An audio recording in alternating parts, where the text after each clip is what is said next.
Baik, terima kasih atas waktunya. Assalamualaikum warahmatullahi wabarakatuh.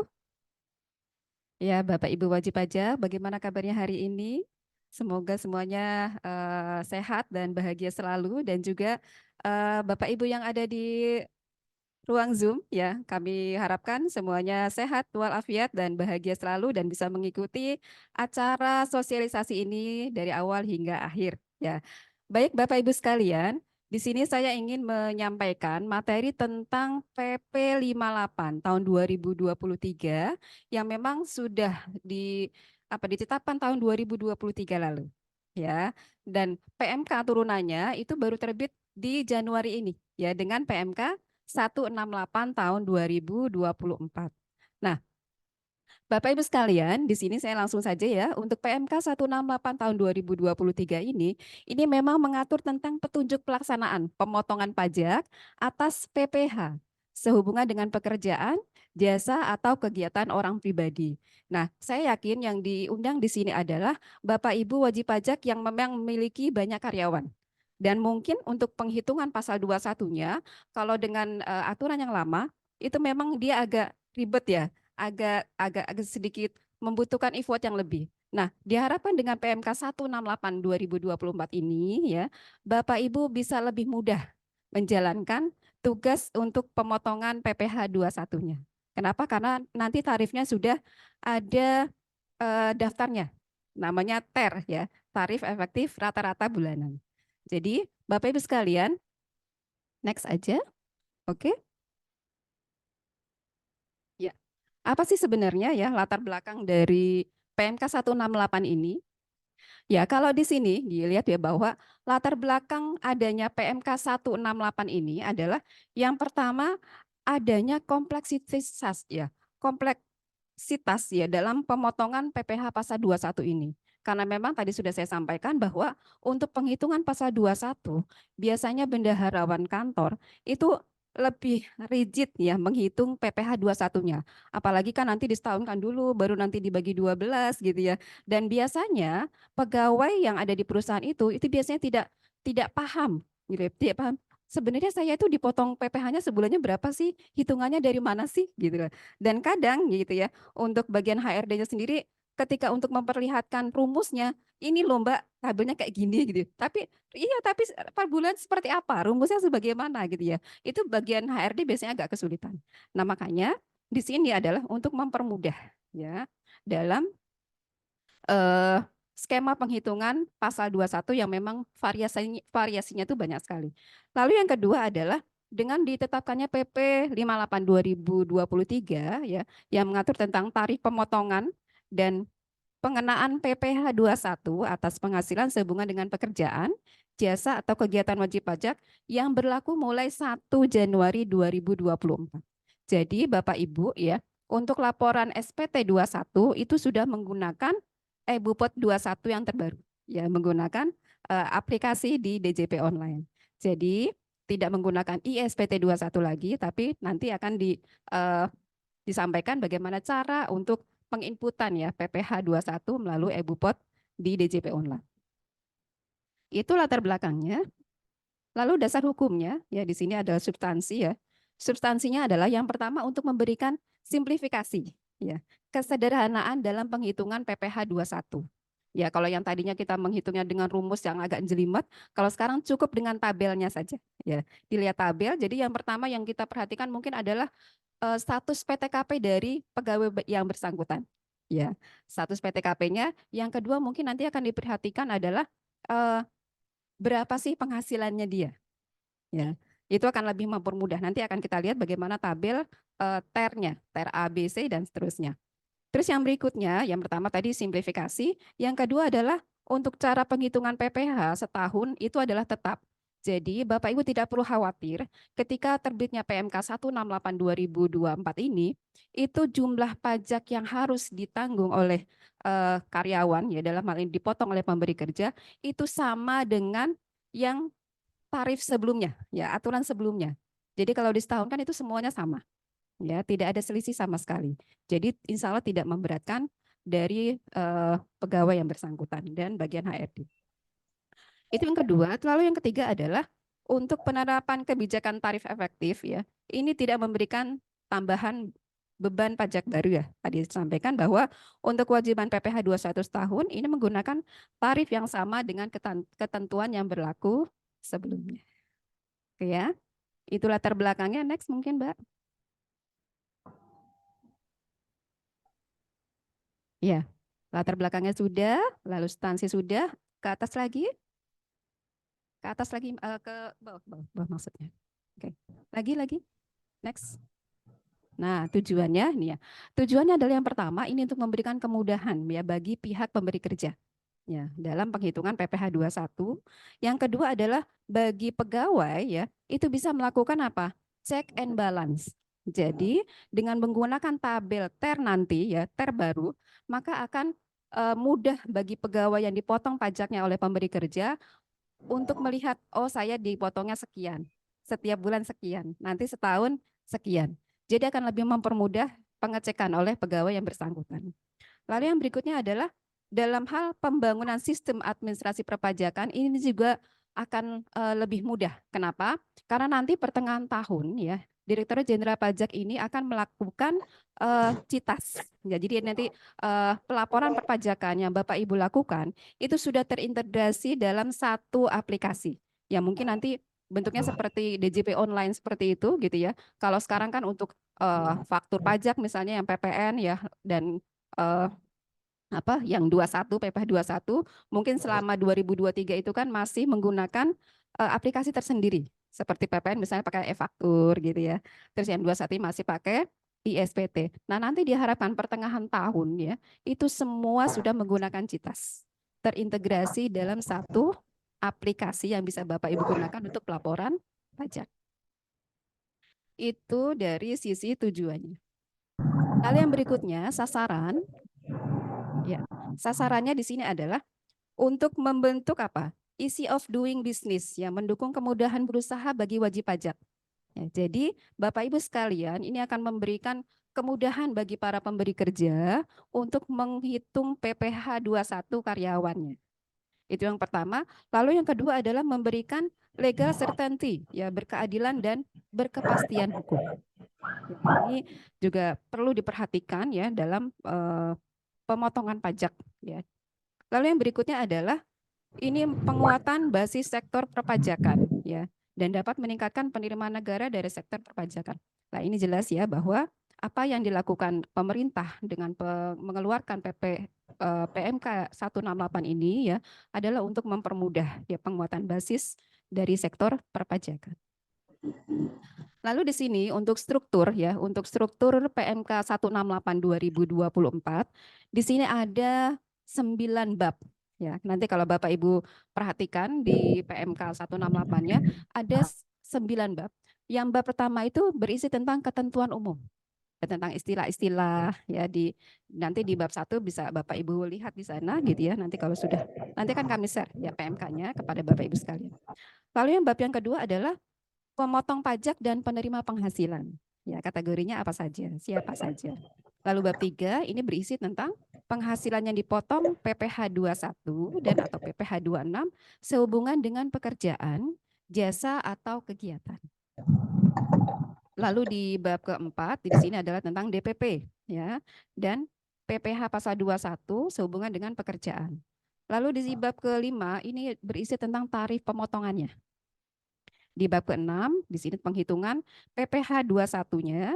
Lalu di bab ke-7, ini tentang penghasilan dan pemotongan PPh bagi pejabat negara, ASN, anggota TNI, Polri, dan pensiunannya.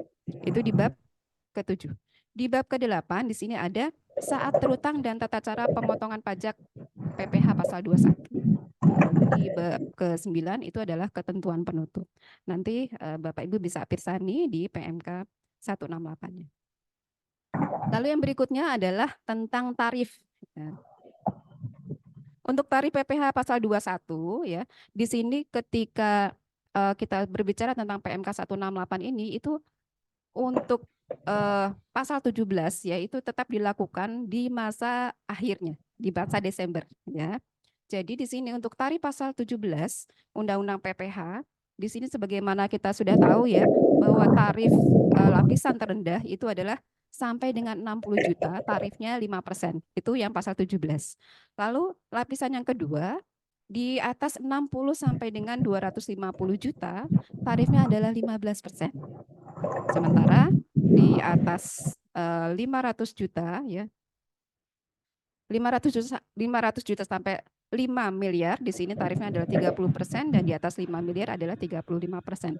Itu tarif pasal 17 yang saya yakin Bapak Ibu semua sudah paham ya, karena memang ini sama dengan yang tahun sebelumnya.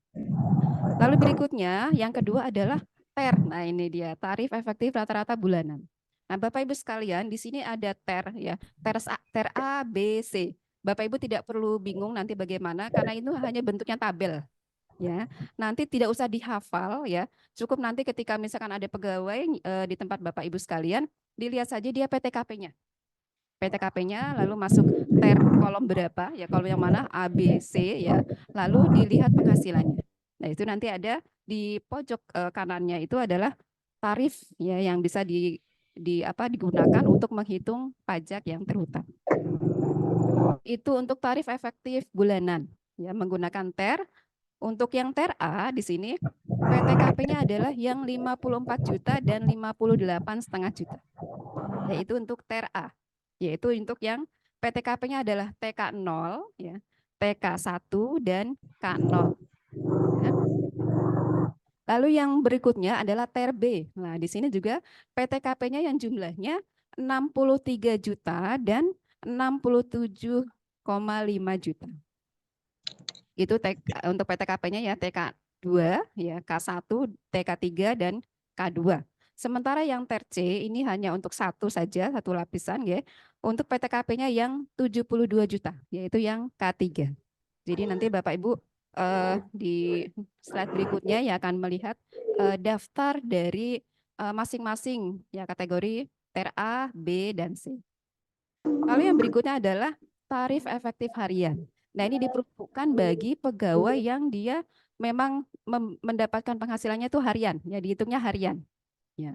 Di sini ya adalah apabila penghasilan bruto hariannya itu kurang dari 450.000, maka TER hariannya adalah 0%.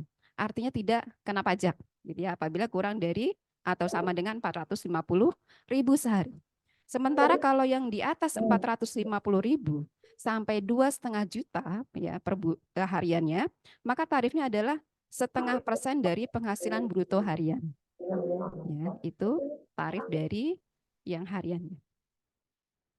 Lalu di sini yang di slide berikutnya, nah ini Bapak Ibu, ini adalah kategori ya daftar tabel dari TER yang tadi saya bacakan gitu ya, TER A, B, dan C. Bapak Ibu bisa perhatikan bahwa di TER A ya, di situ PTKP yang menggunakan TER A itu adalah yang TK0, TK1, dan K0. Ya, nanti jadi Bapak Ibu ketika melihat status kepegawaian dari pegawai yang ada di perusahaan gitu ya, bisa dicek satu persatu nanti gitu ya. PTKP-nya itu masuk kategorinya apa ya? TK, K0 ya atau mungkin K1, K2 dan seterusnya ya, tanggungnya berapa. Lah itu nanti ya ketika sudah dicari PTKP-nya ya status PTKP-nya, lalu dilihat lagi dia itu masih kategori berapa ya, kategori A, B atau C, lalu dilihat lagi penghasilan selama 1 bulan.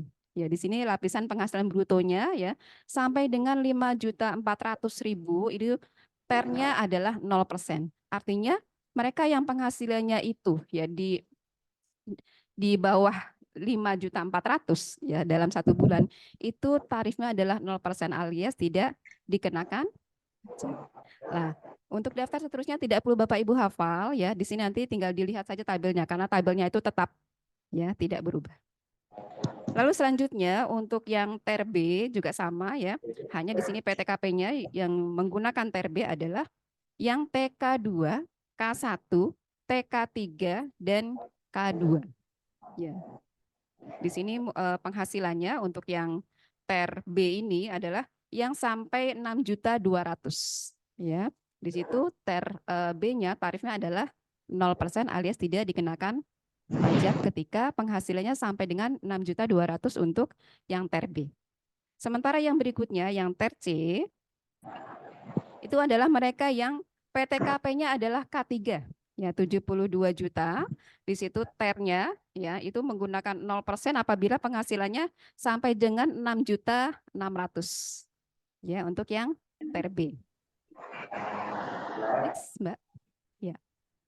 Lalu selanjutnya di slide selanjutnya adalah pokok-pokok perubahan pengaturan dari PMK 168 ini.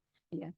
Yang pertama adalah bahwa untuk perubahan seluruh skema PPh 21 yang dipotong pegawai tetap ya untuk masa pajak selain masa pajak terakhir dan pegawai tidak tetap. Jadi di PMK ini diatur Bapak Ibu sekalian untuk penghitungan TER-nya itu adalah untuk masa Januari sampai dengan November. Ya, untuk Bapak Ibu yang menggunakan tahun bukunya Januari sampai dengan Desember. Jadi untuk masa Desember nanti Bapak Ibu menggunakannya tarif pasal Kemarin 17 udah sih, cuman Pak Wisnunya lagi tarif pasal 17 selama setahun berapa, lalu dikurangi dengan yang pajak bulanannya, yang TER-nya Januari sampai dengan November. Ya, selisihnya itu yang dibayarkan di bulan Desember. Lalu yang kedua, di sini adalah peserta program pensiun yang masih berstatus pegawai yang menarik dana pensiun ya. Ini memperluas lingkup ya, diperluas lagi lingkup PPh 21-nya dari hanya dapen ya dana pensiun menjadi juga berlaku untuk BPJSTK, Asabri dan Taspen. Lalu di sini berikutnya juga ada penegasan masalah pengurangan zakat atau sumbangan keagamaan yang bersifat wajib dan ini disetorkan kepada lembaga yang memang ditunjuk oleh pemerintah untuk mengelola zakat atau sumbangan. Jadi kalau Bapak Ibu mungkin selama ini untuk pemotongan zakat gitu ya, dilaporkannya kan di SPT tahunan Bapak Ibu orang pribadi. Ya.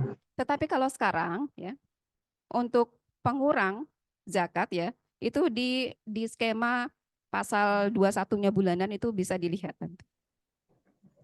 Lalu yang berikutnya adalah menambah pengecualian PPh yang dipotong ya PPh 21 dengan DTP. Jadi nanti ada DTP yang memang masuk di PMK 168 ini. Selanjutnya adalah untuk penghasilan pegawai tetap dalam 1 bulan yang lebih dari 1 penghasilan ini nanti digabung. Ya, adanya penggabungan seluruh penghasilan pegawai tetap dalam 1 bulan. Lalu selanjutnya adalah pemotongan PPh 21 atas natura. Nah, yang kemarin sempat ini ya rame juga gitu ya. Kok natura kok kena pajak gitu ya. Nah, ini nanti sudah terakomodir ya di PMK 168 ini. Lalu yang berikutnya adalah tidak dibedakannya skema penghitungan pasal 21 untuk bukan pegawai yang menerima imbalan yang bersifat berkesinambungan dan tidak berkesinambungan. Jadi tidak ada pembedaan di sana. Jadi sama ya. Lalu selanjutnya untuk penyesuaian pengaturannya bagaimana? Nah, di sini untuk PMK 168 dia juga mempertegas pemberi kerja tidak wajib melakukan pemotongan apabila ya di sini apabila orang pribadi atau pemberi kerja yang melakukan pembayaran kepada penerima penghasilan yang tidak terkait usaha pekerjaan bebas dari pemberi kerja. Jadi misalkan gini, wajib pajak punya karyawan ya karyawannya itu bukan melakukan pekerjaan yang dilakukan pekerjaan utama yang dilakukan oleh si pemberi kerja. Jadi misalkan kayak pembantu rumah tangga atau pengasuh anak gitu ya, yang dimiliki oleh wajib pajak itu tidak ya pemberi kerja tidak wajib melakukan pemotongan. Jadi yang wajib dilakukan pemotongan adalah yang pegawai yang berkenaan dengan usaha wajib pajak di pekerjaan bebasnya. Lalu yang berikutnya adalah penggabungan biaya jabatan atau biaya pensiun dan PMK pengurang penghasilan harian. Nah, ini sudah ada dia di skemanya nanti. Lalu selanjutnya adalah menambah pengecualian penghasilan yang dipotong PPh 21 ya berdasarkan PPh pasal 4 ayat 3 tentang bantuan, sumbangan dan hibah. Lalu selanjutnya juga di sini ada penyesuaian dari pengurangan penghasilan bruto yang bukan pegawai. Ini untuk konsep dalam PMK 14 ya tahun 2015. Lalu selanjutnya, nah ini untuk yang profesi dokter ya di sini ada dinaikkan ya bunyi DPP PPh 21 dokter dalam Per 16 ke dalam lampiran RPMK Ya, di sini di petunjuk umum di bab 1-nya nanti akan dijelaskan. Lalu yang berikutnya adalah yang menegaskan hak penerima penghasilan untuk menerima bukti pemotongan dan tidak ada kewajiban pembuatan bupot jika tidak ada penghasilan yang dibayarkan. Jadi mungkin selama ini ketika pemberi kerja memotong ya bulanan terhadap karyawannya ya PPh 21, biasanya itu abai memberikan bukti potongnya. Nah, di PMK 168 ini ya ada kewajiban dari pemberi kerja memberikan bukti pemotongannya kepada pegawai yang bersangkutan. Ya. Lalu yang berikutnya juga di sini diatur ya, lebih bayar karena pembetulan boleh dikompensasikan ke masa berikutnya, tidak harus berurutan. Jadi apabila di SPT 21-nya nanti ada kelebihan bayar, ya kelebihan potong, maka Bapak Ibu bisa dikompensasikan ya. Bisa mengkompensasikan kelebihan bayar itu ke masa pajak berikutnya atau masa pajak yang Bapak Ibu kehendaki. Jadi tidak harus berurutan. Jadi misalkan LB-nya ada di bulan Januari misalnya, tidak harus dikompensasikannya ke masa berikutnya bulan Februari, tapi boleh ya sesuai dengan yang Bapak Ibu kehendaki. Lalu yang berikutnya adalah untuk PNS yang memiliki 2 pemberi kerja, di sini harus membuat pernyataan. Ya, jadi kalau ada Bapak Ibu sekalian yang memiliki pegawainya itu adalah PNS dan dia memiliki 2 pemberi kerja, maka PNS yang bersangkutan harus membuat surat pernyataan bermaterai. Itu di pokok-pokok perubahan PMK 168 2023. Nah, yang selanjutnya adalah resum skema PMK 168 2023. Ya, Bapak Ibu bisa lihat di slide-nya ya, bahwa untuk skema PMK 168 2024 ya mestinya. Di sini adalah untuk subjek penerima penghasilan ya, di sini ada beberapa. Subjeknya adalah pegawai tetap dan pensiunan, PNS, TNI, Polri, dan pensiunan, anggota Dewan Komisaris Pengawas yang menerima penghasilan tidak teratur, pegawai tidak tetap, bukan pegawai, peserta kegiatan, peserta program pensiun pengawas, dan mantan pegawai. Nah, di sini penerapannya tentu berbeda-beda. Ya, itulah karena memang penghitungan pasal 21 itu agak jelimet. Sehingga selama ini, ya, kayak misalkan eh, kalau untuk yang WP Badan misalnya, itu kan yang namanya pajak penghasilan itu sebenarnya kan ada banyak ya. Ada 21, 22, 23, 4 ayat 2 dan seterusnya. Nah, untuk yang PPh unifikasi ya Bapak Ibu kan selama ini laporan selain pasal 21 itu kan di PPh unifikasi ya. Sementara 21 itu kok kenapa nggak masuk unifikasi? Sementara kalau yang bendaharawan ya, bendaharawan pemerintah itu SPT 21-nya itu terintegrasi dalam ya SPT Bupati Unifikasi instansi pemerintah. Tapi kenapa yang badannya tidak gitu ya? Nah, ini untuk memberikan ya biasanya kan kalau yang PPh 23 ya, pokoknya selain yang 21 ya, biasanya yang melakukan pemotongan itu adalah pihak yang berkenaan dengan usaha atau transaksi tersebut. Sementara kalau 21 itu biasanya kan internal kantor yang memang penghasilan karyawan, yang masing-masing karyawan itu biasanya tidak ingin diketahui secara luas gitu ya. Jadi jangan sampai nanti menimbulkan apa ya iri dan sebagainya, sehingga yang pegang itu kan HRD untuk yang pasal 21.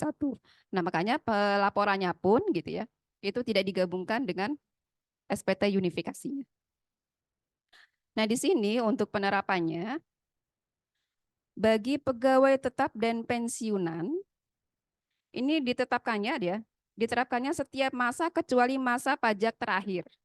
Lalu diterapkan juga pada masa pajak yang terakhir. Artinya untuk penghitungan masa Januari sampai dengan November, ya, rumusnya adalah penghasilan bruto dikali per bulanan. Sementara ya, untuk yang bulan Desember ini rumusnya adalah PKP ya, penghasilan kena pajak setahun dikali tarif pasal 17. Itu khusus yang Desember saja. Jadi bisa dibedakan ya, untuk yang TER ini hanya menghitungnya perbedaannya itu hanya di Januari sampai dengan November. Ya. Kalau yang di Desembernya masih menggunakan tarif seperti yang tahun lalu. Lalu yang berikutnya, untuk yang anggota Dewan Komisaris Pengawas yang menerima penghasilan tidak teratur, maka ini diterapkannya per masa pajak. Ya, rumusnya adalah dengan penghasilan bruto dikali TER bulanannya. Lalu selanjutnya bagaimana untuk pegawai tidak tetap? Pegawai tetap tidak tetap ya, tergantung dari kapan dia menerima penghasilannya. Apabila penghasilannya itu tidak dibayar bulanan ya, dan penghasilannya itu di bawah ya sampai dengan 2.500.000 per hari, maka rumusnya adalah penghasilan bruto sehari dikali TER harian. Sementara apabila penghasilannya itu lebih dari 2.500.000 per hari, maka tarifnya adalah penghasilan bruto dikali 50% dikali tarif pasal 17. Jadi memang ada perbedaan ya antara pegawai tidak tetap yang dia itu tidak dibayar bulanan, ya penghasilannya di atas 2.500.000 dengan yang di bawah 2.500.000 per hari. Lalu yang berikutnya adalah apabila dibayar bulanan. Nah, apabila dibayar bulanan, maka caranya adalah penghasilan bruto bulanan dikali TER bulanan. Lalu selanjutnya apabila yang bukan pegawai, diterapkannya per masa pajak atau pada saat terutang. Caranya adalah dengan penghasilan bruto dikali 50% dikali tarif pasal 17. Lalu selanjutnya untuk yang peserta kegiatan. Peserta kegiatan ini diterapkannya per masa pajak atau pada saat terutang. Ini hampir sama dengan yang di atas ya. Cuma caranya tidak dikalikan 50%, ya caranya dengan penghasilan bruto dikali tarif pasal 17.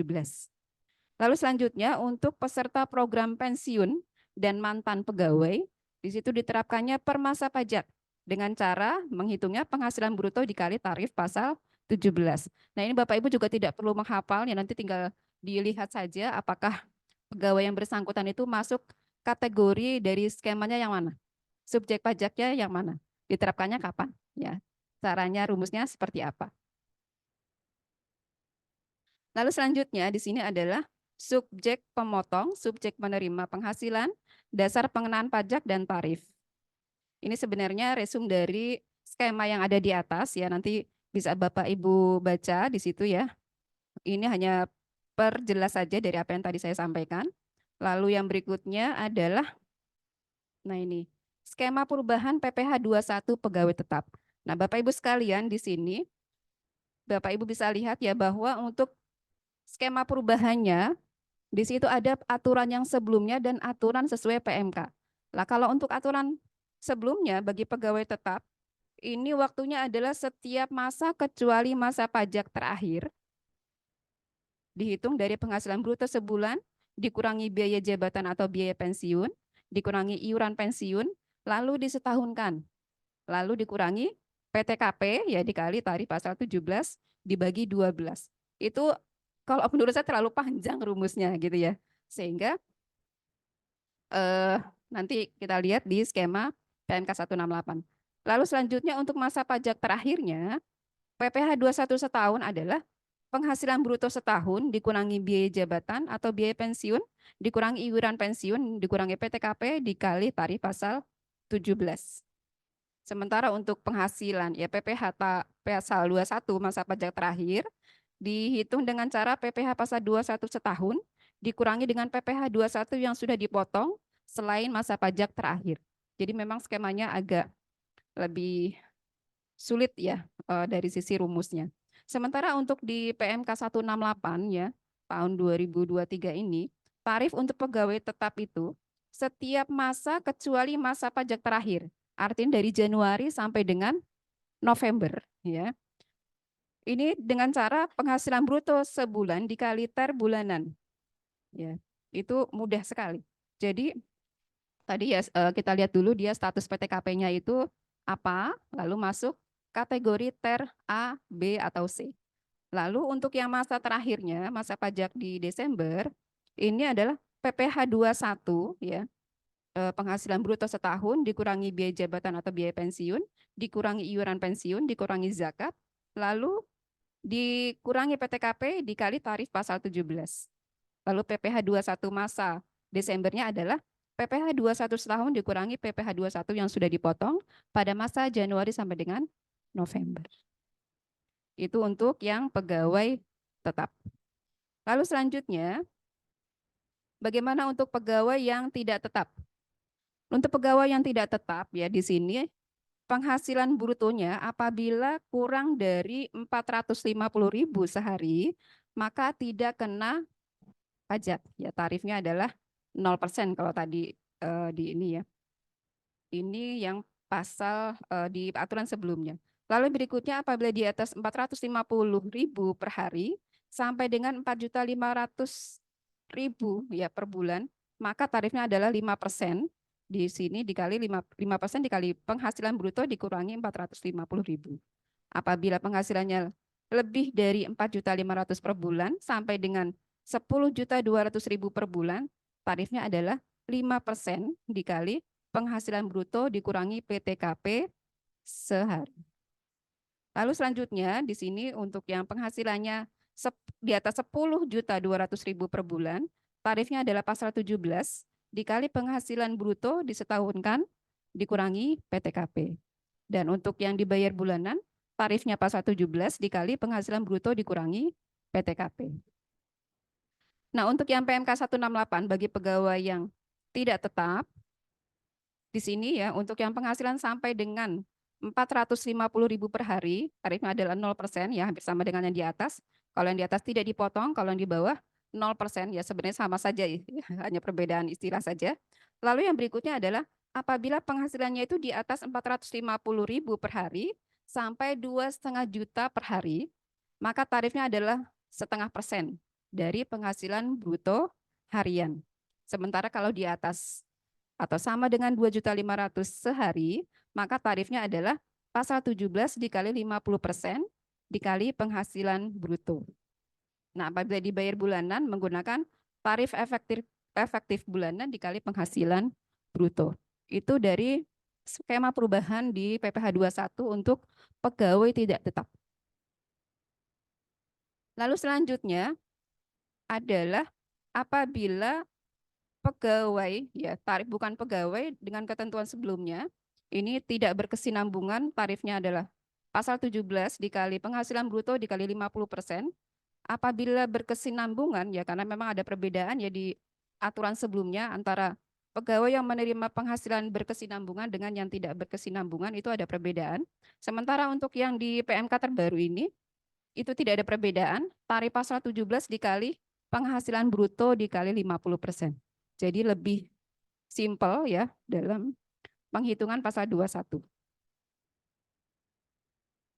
Lalu untuk tarif subjek pajak lainnya, kalau ketentuan sebelumnya ya di sini peserta kegiatan tarif pasal 17 dikali penghasilan bruto untuk pegawai yang menarik uang pada dana pensiun, mantan pegawai yang menerima bonus, dewan atau dewan komisaris tidak merangkap pegawai tetap, maka tarifnya adalah pasal 17 dikali penghasilan bruto dan sifatnya adalah kumulatif.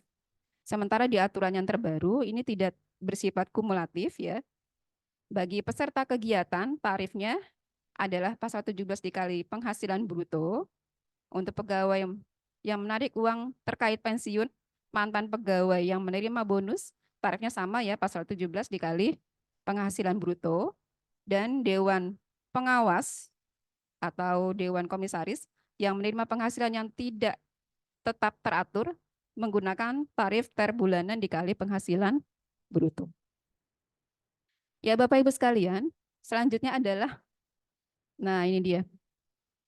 Jadi kalau dilihat dari slide-nya, untuk simulasi perbandingan penghitungan beban pajak PP 58 tahun 2023 dengan ketentuan sebelumnya, kalau di yang sebelah kiri ya, yang di sebelah kiri itu adalah penghasilan bruto. Lalu kolom selanjutnya adalah tarif efektif bulanan. Di situ menggunakan tarif yang terbaru ya, PPh pasal 21 Januari sampai November dan di bulan Desember lalu disetahunkan. Sementara di kolom yang tengah itu adalah PPh 21 ketentuan yang sebelumnya. Ya. Di situ ada Januari sampai November, Desember, lalu disetahunkan. Lalu kolom yang berikutnya adalah selisih PPh pasal 21. Nah, berdasarkan tabel ini ya, ini hanya sekedar simulasi ya Bapak Ibu. Tidak ada perbedaan di kolom yang paling sebelah kanan ya. Yang selisih PPh pasal 21 yang disetahunkan, itu selisihnya adalah 0. Jadi memang tidak ada perubahan tambahan ya dari sisi pajak penghasilan yang dibebankan kepada karyawan antara peraturan sebelumnya maupun peraturan di PMK 168 ini. Walaupun mungkin untuk yang jumlahnya memang dia ada yang naik, ada yang turun gitu ya. Tetapi ketika diakumulasi, selisihnya tidak ada sama sekali dibandingkan aturan sebelumnya dengan PMK 168. Lalu di slide selanjutnya, nah ini adalah implementasi ya.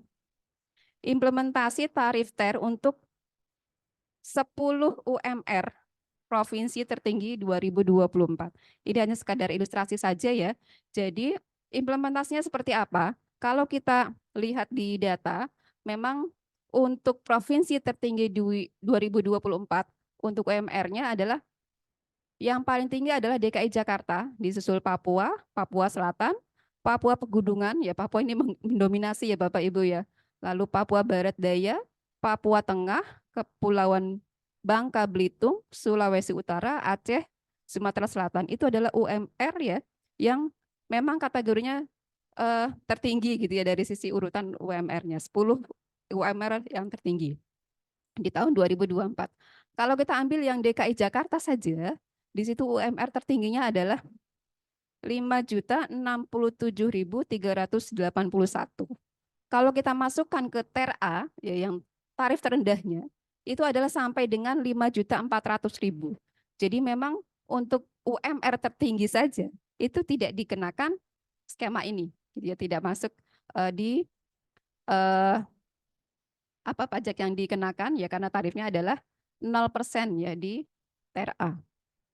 Jadi itu hanya sekedar ilustrasi saja bagaimana penghasilan tertinggi ya di UMR tertinggi di Jakarta saja itu tidak dikenakan PPh karena tarifnya adalah 0%. Lalu selanjutnya, nah di sini adalah contoh penerapan ketentuan PP 58 2023 dibandingkan dengan ketentuan sebelumnya. Ya Bapak Ibu sekalian, di sini contohnya adalah Tuan R ya, bekerja pada perusahaan PT ABC dan memperoleh gaji sebulan itu adalah 10 juta rupiah, membayar iuran pensiun sebesar 100.000 per bulan, dan Tuan R ini menikah dan tidak memiliki tanggungan. Ya, berarti PTKP-nya adalah K0.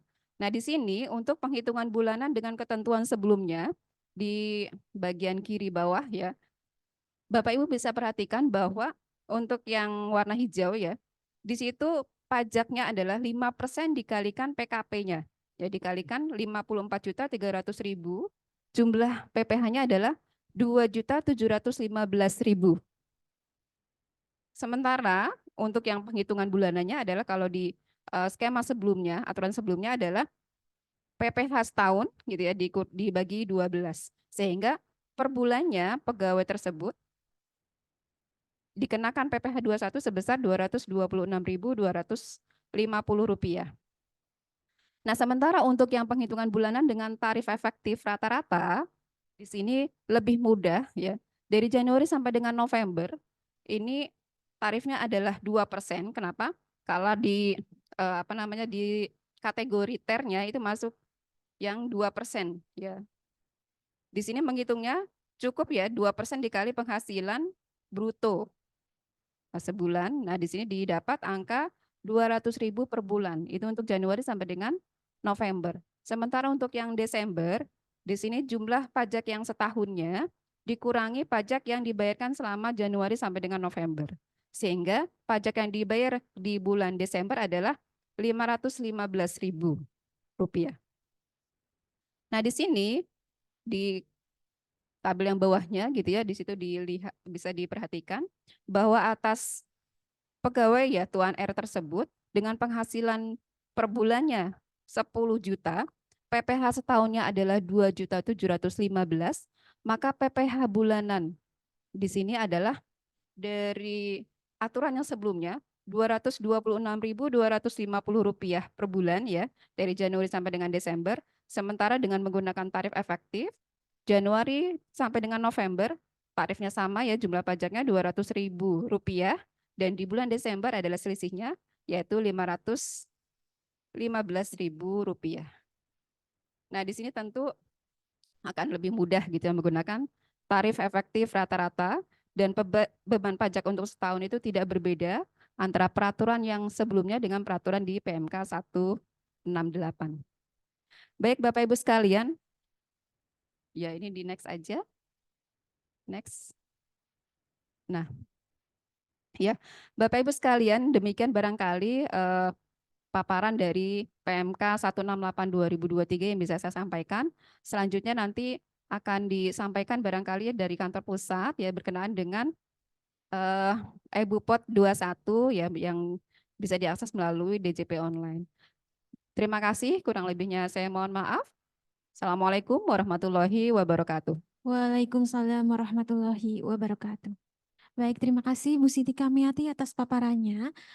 Saya yakin di sini Bapak Ibu sudah memiliki banyak pertanyaan terkait TER ini. Tadi sudah disampaikan bagaimana skema pengenaan tarif, skema perubahannya, kemudian ada TER A, TER B, TER C.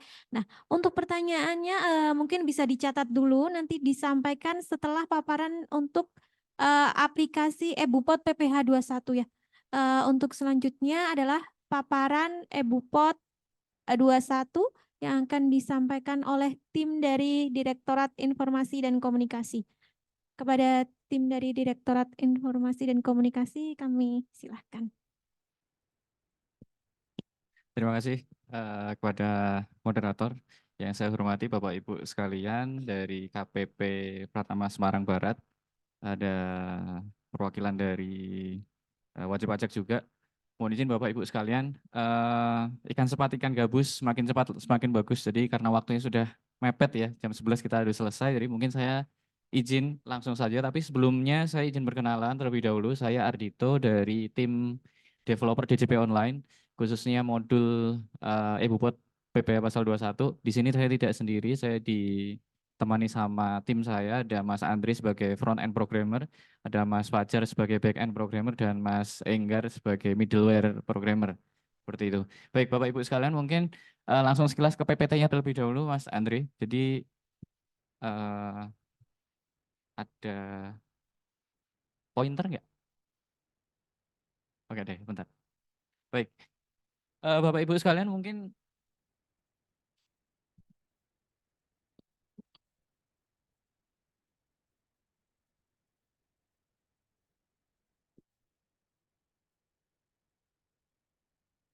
baik, Bapak Ibu sekalian mungkin saya mohon izin karena mungkin seharusnya Bapak Ibu sekalian sudah menggunakan ISPT ya. Baik, ISPT itu sekarang sudah kita kunci di e-filing sehingga tidak bisa lapor lagi.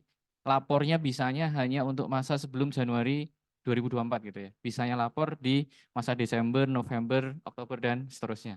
Kalau untuk masa Januari sudah kita haruskan di eBupot 21. Itu. Next Mas Andri. Nah, Bapak Ibu sekalian, skema untuk pembuatan Bupot sebenarnya sama ya dengan eBupot yang sebelumnya sudah ada. Sama seperti eBupot unifikasi, sama seperti eBupot instansi pemerintah, sama seperti eBupot 2326, kurang lebih seperti itu. Dari mulai login menggunakan user DTP online, kemudian pembuatan bukti potongnya menggunakan skema key-in atau impor, kemudian postingnya adalah memindahkan bukti potong ke SPT, setornya bisa melakukan generate billing untuk di setor pembayarannya, dan rekam setorannya menggunakan SSP atau PBK, dan lapor SPT-nya. Nah ini lapor SPT-nya menggunakan kode verifikasi, bukan menggunakan sertifikat elektronik. Cuman memang posisinya untuk ke depan kita tetap akan membuka untuk submit SPT-nya menggunakan sertifikat elektronik juga, tapi saat ini masih dalam taraf pengembangan. Next.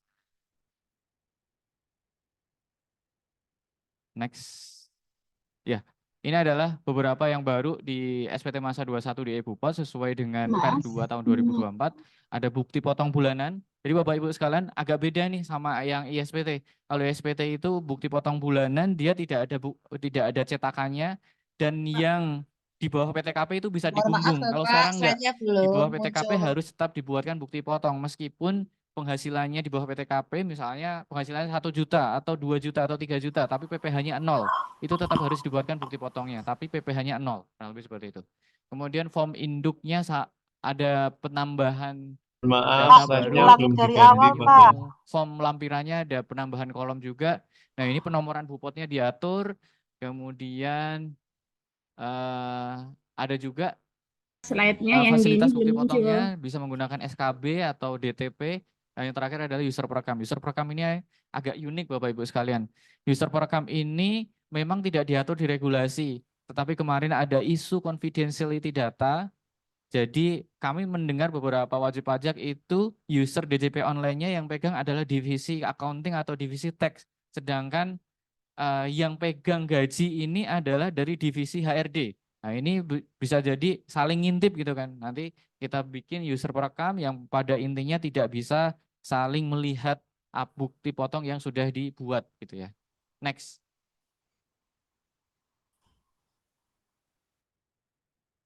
Oke, kita langsung ke user perekam terlebih dahulu. Nah, ini Bapak Ibu sekalian ya, ini salah satu latar belakangnya. Next. Nah, ini definisi perekam adalah user pembantu untuk menyelesaikan tugas user utama, kewenangan user perekam dibatasi tidak sebanyak user utama, dan user perekam tidak dibatasi jumlahnya, tapi dibatasi hak aksesnya. Next. Nah, Bapak Ibu sekalian, ini adalah konsep user perekam Bapak Ibu sekalian. Jadi, yang saat ini ada sebenarnya di user utama itu adalah user DJP online. User utama memiliki kewenangan secara penuh dari mulai menambahkan penanda tangan dan merekam, kemudian merekam bupot, kemudian melakukan generate billing dan rekam setoran, dan juga melaporkan SPT. Gitu ya. Nah, nanti kita sekarang sebenarnya sudah ya, kita sekarang sudah rilis manajemen user perekam. Jadi si user utama ini katakanlah yang pegang adalah si divisi accounting atau divisi tax gitu ya. Nah, itu bisa menambahkan user perekam satu. User perekam satunya HRD. Nah, kemudian user perekam 2, staff accounting. User perekam 3 atau staff lain. Nah, dari perekam ini, untuk saat ini yang bisa diberikan kewenangannya adalah merekam bukti potong saja. Jadi nanti si user utama dia tidak bisa melihat apa yang direkam oleh HRD. Gitu ya. Jadi nggak bisa saling lihat. Misalnya HRD dia ngerekam gaji bosnya atau ngerekam gaji dari staff lain. Nah, ini tidak bisa dilihat oleh user utama. Next dulu. Nah, konsepnya seperti ini. Jadi user utama dia hanya bisa memantau pekerjaan user perekam secara terbatas, tidak secara detail gitu ya. Antara antara perekam 1 dengan perekam 2 itu tidak bisa saling melihat data yang dibuat. Next. Nah, ini konsepnya Bapak Ibu sekalian. Jadi user utama memiliki 2 perekam nih. Ini user utama katakanlah divisi accounting atau tax, perekam 1 adalah HRD, perekam 2 adalah staff lain misalnya. Di user utama dia membuat satu bukti potong, nomor bukti potongnya 309, atas namanya Dian, PPh-nya 900. Total tagihan 900. Perekam 1 dia membuat 3 bupot, atas namanya bla bla bla, total tagihannya 600. Perekam 2 dia akan membuat bukti potong totalnya 2 dengan total tagihan 1100. Nanti di user utama sebagai DJP online ya, user DJP online, maka nanti dia nggak bisa ngelihat apa yang dibuat oleh perekam 1 dan dia nggak bisa ngelihat apa yang dibuat oleh perekam 2. Sebaliknya juga gitu, perekam 1 dia tidak bisa melihat apa yang dibuat oleh user utama dan tidak bisa melihat apa yang dibuat oleh perekam 2. Tapi dari menu user utama nanti akan ketahuan bahwa dia bisa melihat detailnya sendiri 309 karena yang buat adalah si user utama sendiri, makanya dia bisa melihat detailnya. Nah, kemudian untuk tagihannya nanti akan kita berikan risamnya. User utama itu membuat bupot dengan total tagihan 900. Perekam 1 membuat bupot dengan total tagihan 600. Perekam 2 membuat bupot dengan total tagihan 1100. Jadi kurang lebih seperti itu. Si user utama dia tidak bisa melihat detail tapi dia bisa melihat risam. Next. Nah, ini adalah jangka panjang kami Bapak Ibu sekalian. Jangka panjang kami next. Nah, nanti kita akan bikin yang namanya user perekam utama. Ya, kalau tadi konsep saat ini user perekamnya itu hanya 1 layer. Jadi sekarang ini role-nya ada 2 layer, user utama sama perekam. Nanti untuk jangka panjang kita akan berikan yang namanya user perekam utama HRD. Kurang lebih seperti itu. Nah, HRD ini nanti role-nya nanti bisa seperti ini, rekam bupot, rekam setoran billing, maupun melaporkan SPT-nya nanti bisa dilakukan di user perekam utama. Untuk user perekam di bawahnya, maka dia bisa kewenangannya bisa rekam bupot atau rekam setoran atau billing. Jadi yang bawah ini dia tidak bisa melakukan lapor SPT atau pengaturan, kurang lebih seperti itu. Next. Nah, kita ke aplikasi. Bapak Ibu sekalian, mungkin kita langsung masuk ke aplikasi. Digeser ke bawah dulu, Mas Andri. Oke, kita masuk ke aplikasi. Aplikasinya Bapak Ibu sekalian sudah tahu ya harusnya ya. Chrome. Ya, NPP-nya yang tadi.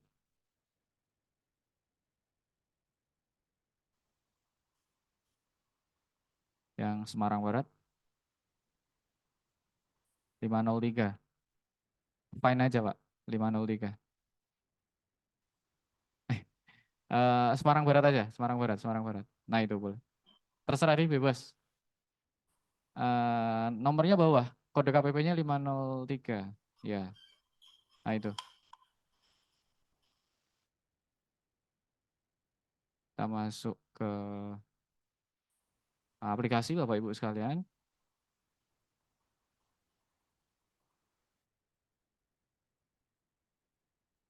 Next, login. Oke.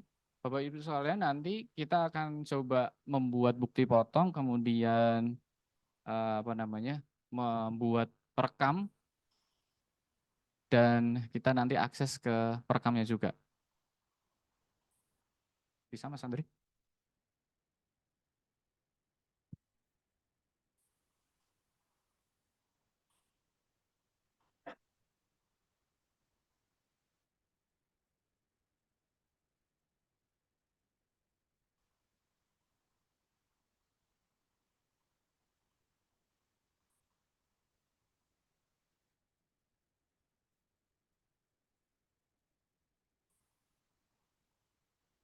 Oke, kita masuk ke dashboard.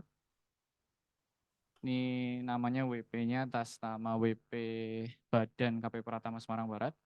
Baik, di sini ada 4 data menu utama ya. Jadi ada dashboard, ini berupa nanti SPT yang sudah dilapor masuk sini.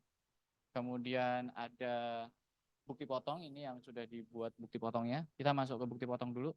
Kemudian ke SPT masa, kemudian pengaturan. Oke, kita ke bukti potong dulu aja deh. Nah, di bukti potong ini ada daftar bupot 2126, kemudian impor data dan posting. Kita akan coba buat bukti potong terlebih dahulu. Kita akan coba melakukan perekaman, Bapak Ibu sekalian. Nah, kita menambahkan penanda tangan terlebih dahulu. Data NPWP-nya sudah ada, NPWP yang tak kirim di grup ada.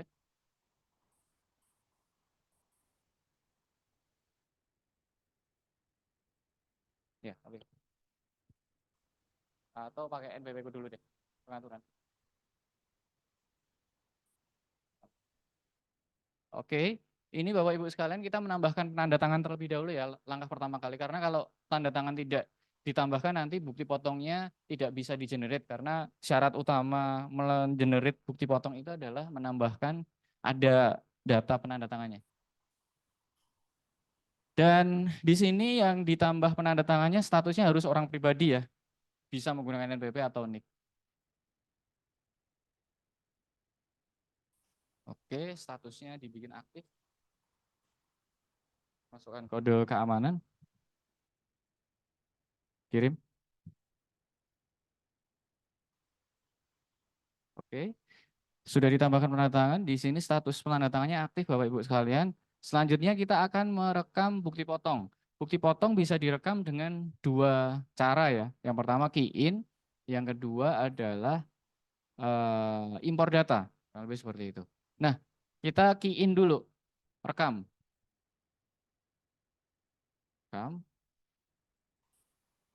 Kemudian kita isikan identitasnya.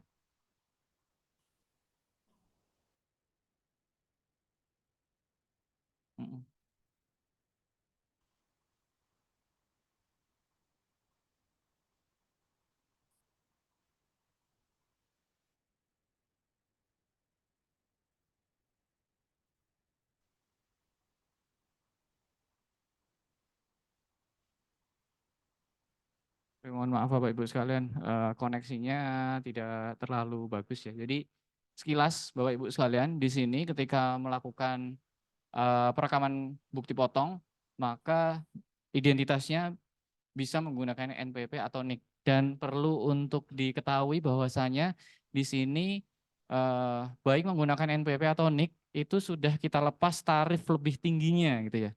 Kenapa kita lepas tarif lebih tingginya? Karena posisinya sesuai dengan PMK 112 yang diganti PMK 136, NIK yang dipersamakan dengan NPWP gitu ya. Jadi karena dasar data tersebut kita melepas tarif lebih tinggi. Nah, memang posisinya untuk pengumuman resminya belum ada ya sekarang untuk pelepasan tarif lebih tinggi. Cuman memang dalam waktu dekat kami sudah berkoordinasi dengan teman-teman regulasi di kantor pusat, sebentar lagi akan dikeluarkan pengumuman tersebut. Jadi nanti Bapak Ibu sekalian baik menggunakan NPWP atau NIK nanti sudah tidak ada pengenaan tarif lebih tinggi lagi. Kita kali ini coba menggunakan NPWP atas namanya Pak Ijo gitu ya. Kemudian kita pilih kode objek pajaknya yang ada di bawah ini. Nah, Bapak Ibu sekalian, ketika kita melakukan pemilihan kode objek pajak di sini, ini sesuai dengan PER 2 ya. Dari 21.100.01 sampai 21.401.99.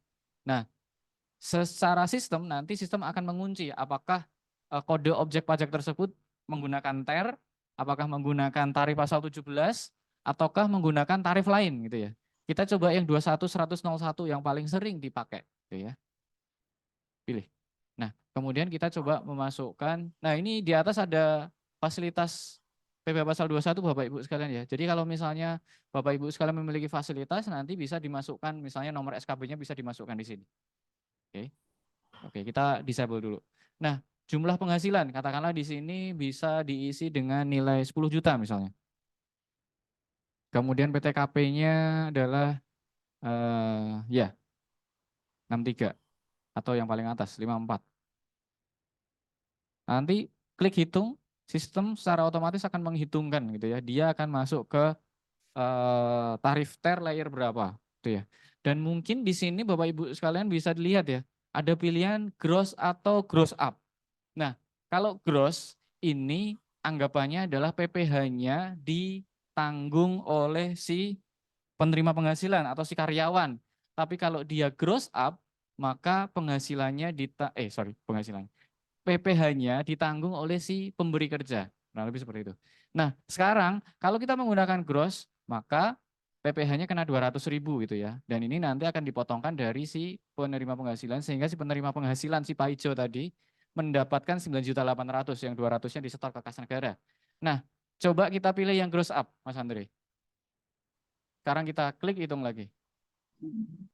Nah, secara sistem nanti akan merubah Bapak Ibu sekalian hitung-hitungannya. Sistem akan mendefinisikan bahwa jumlah penghasilannya 10 juta, kemudian DPP-nya adalah 10.230.179, tarifnya juga naik 2,25, PPh-nya 230.179.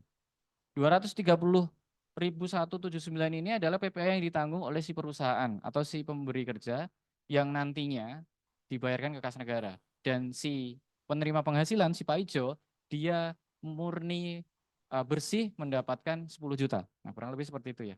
Jadi perlu dibedakan antara gross dan gross up. Oke, kita pindah ke kalau kita ganti lagi gross misalnya hitung. Oke, kita geser ke bawah. Nah, di sini tadi yang kita ngeset penanda tangan tadi ya. Ini nama saya, kemudian di checklist disclaimer-nya simpan. Maka sistem nanti akan bisa untuk menginput datanya ke database dan juga mengenerate bukti potongnya. Nah, geser ke bawah. Bapak Ibu sekalian, ini adalah bukti potong bulanan karena tadi kode objek pajaknya 21.100.01. Sekarang kita coba lihat cetakannya dulu Mas Andri. Nah, ini cetakannya Bapak Ibu nanti bisa, kalau untuk cetakan bisa dilakukan download satu-satu atau downloadnya massal nanti. Ada menunya. Downloadnya gelondongan gitu ya, satu paket SPT. Nah, ini contohnya Bapak Ibu sekalian, bisa di-download dulu Mas Andre.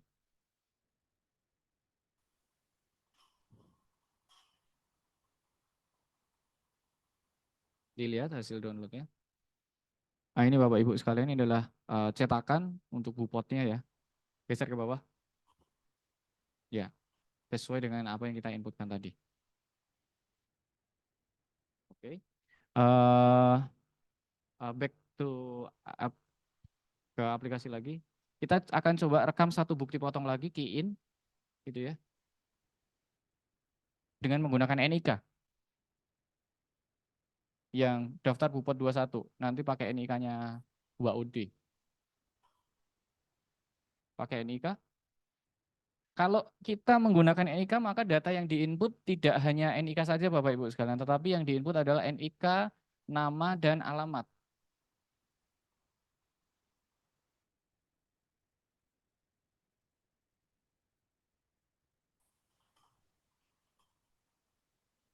WAUD. Nah, untuk NIK dan nama ini nantinya kita akan melakukan validasi ke servis data Dukcapil, Kementerian Dalam Negeri.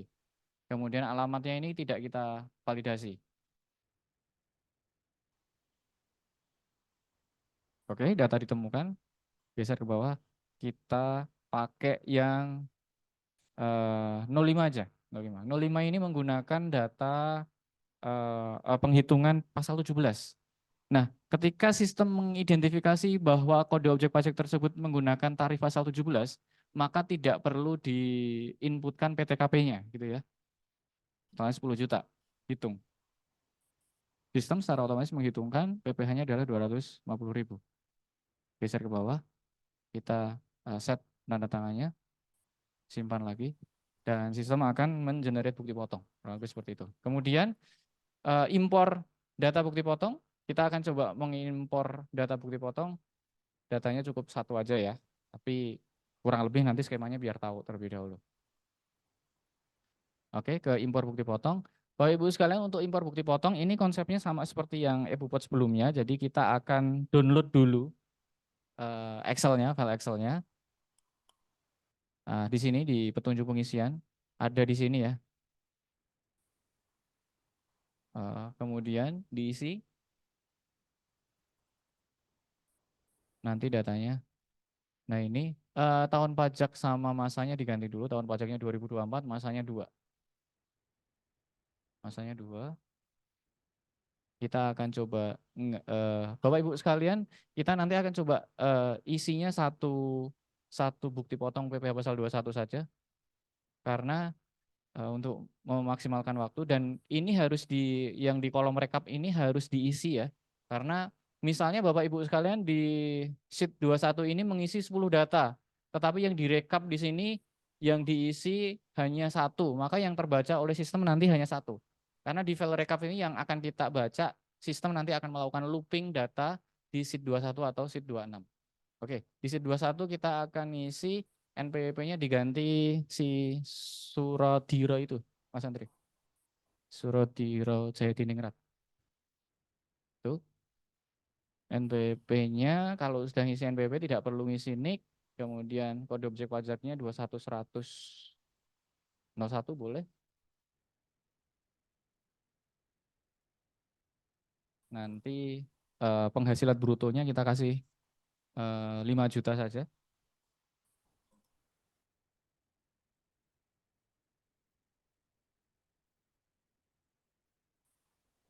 Bapak Ibu sekalian, kalau Bapak Ibu sekalian perhatikan di kode objek pajak di sini, ini sebenarnya nanti bisa diisi sesuai dengan yang ada di referensi ya.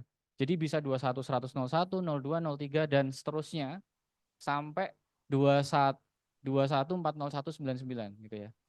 Nah, ini harus dipertimbangkan NPW penandatangannya adalah NPW penandatangan yang tadi sudah didaftarkan. Itu yang saya tadi 45, 465, 45, 465, 465, 515, 0, 528, 000. Oke. Kemudian kode PTKP-nya boleh K1, kemudian pegawai harian kita ganti tidak, dan pegawai harian ini hanya berlaku untuk yang 21 100 03 Bapak Ibu sekalian. Kemudian di sini penghasilan brutonya ganti 5 juta saja. Oke. simpan, dan rename. Namanya, nama penamaan filenya harus dipersamakan dengan NPWP yang login gitu ya. WP yang login adalah WP Badan KP Pratama Semarang Barat.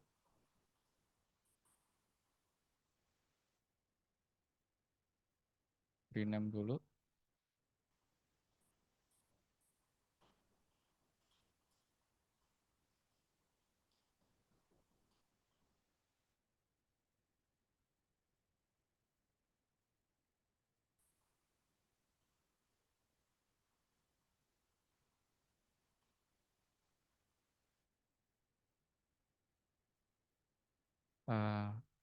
Bebas aja sih.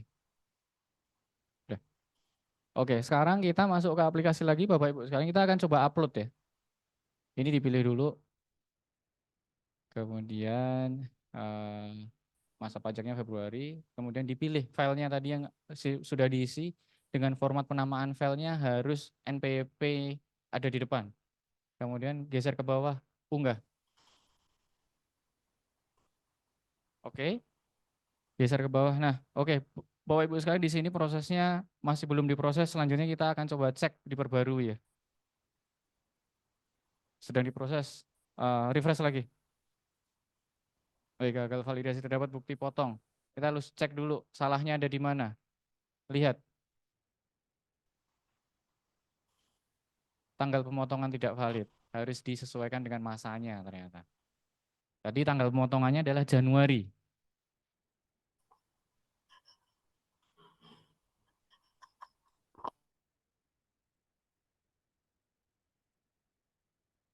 Geser kiri, yaitu tanggal pemotongannya. Ganti Februari.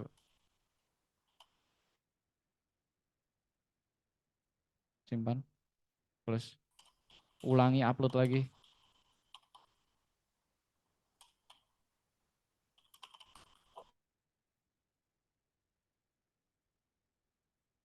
Unggah. Tadi udah file yang paling baru ya. Oke.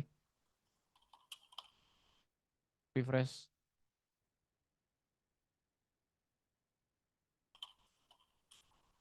Oke.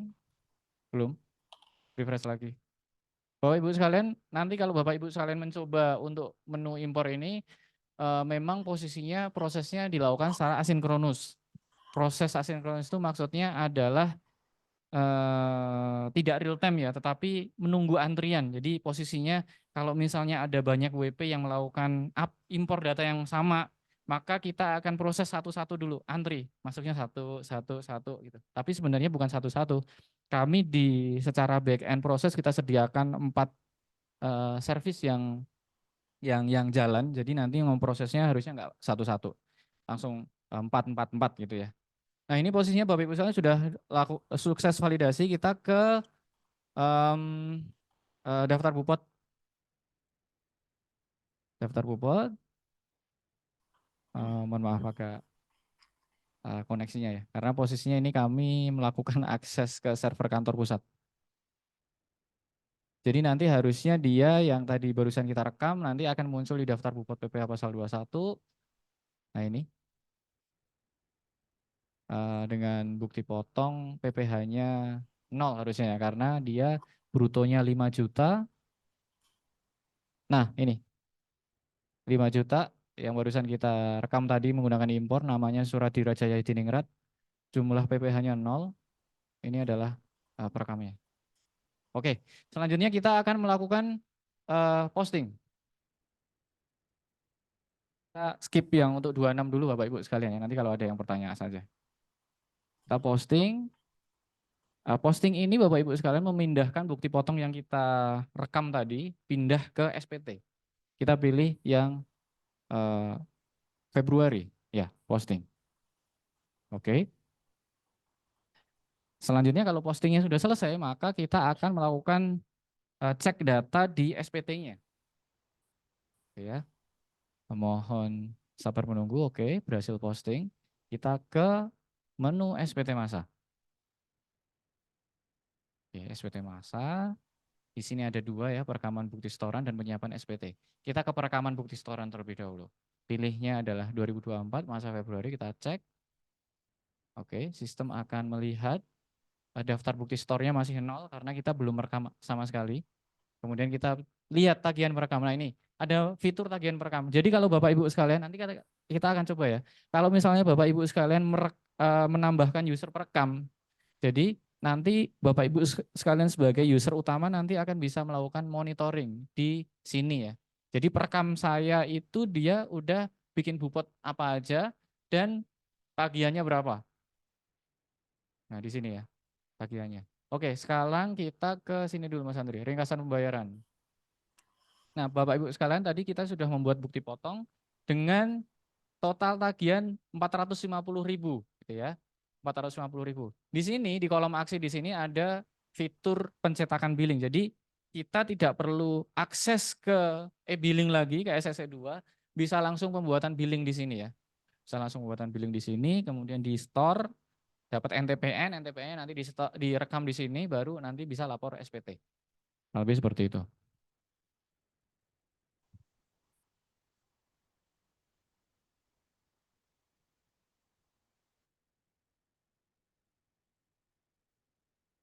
Oke, service ke billingnya sepertinya ada kendala juga nih.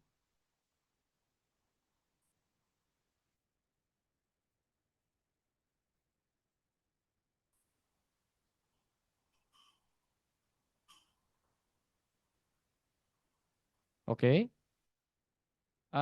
tadi berhasil dibuat billingnya Mas Andre? Oke, kita coba ulangi sekali lagi. Ringkasan pembayaran, aksi, cetak billing, oke.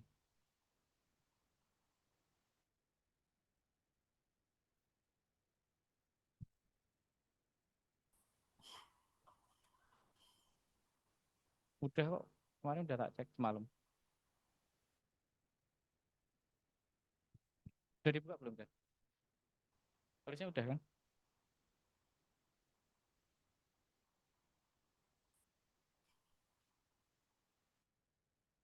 Iya, oke. Kita skip dulu yang generate billing, tapi mohon maaf Bapak Ibu sekalian sambil kita cek dulu ya. Jadi untuk generate billing konsepnya seperti ini. Um, Mohon maaf ada sedikit kendala, kita cek, kita akan coba lewati ke step selanjutnya terlebih dahulu.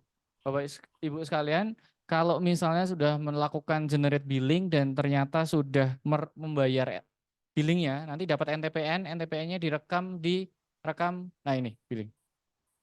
Download coba.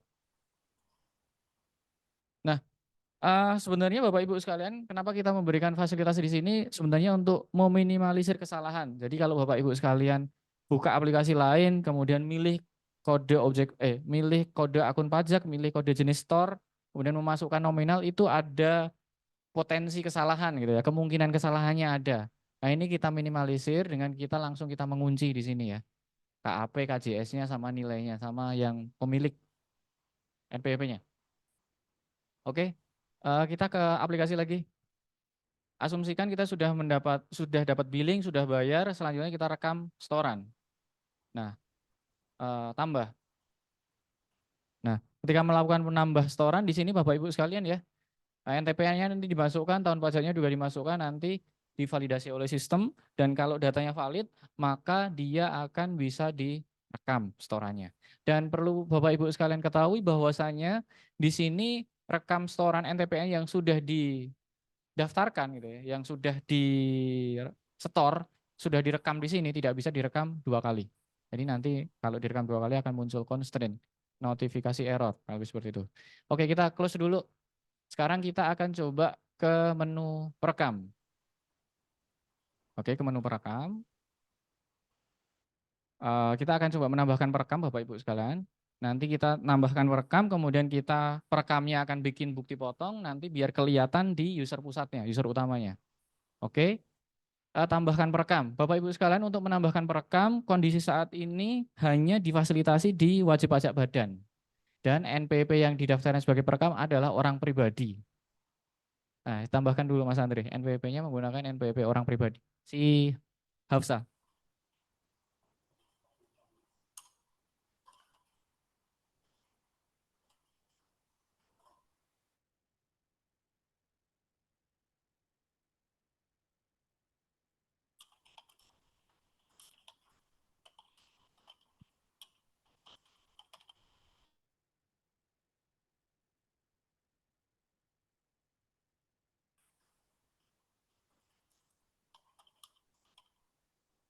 Di sini nanti ada kebutuhan email untuk dilakukan verifikasi dan kita menentukan password gitu ya. Nah ini posisinya sedang melakukan validasi ke database. Ini atas namanya Hafsa ya, orang pribadi. Emailnya bebas, bebas wis.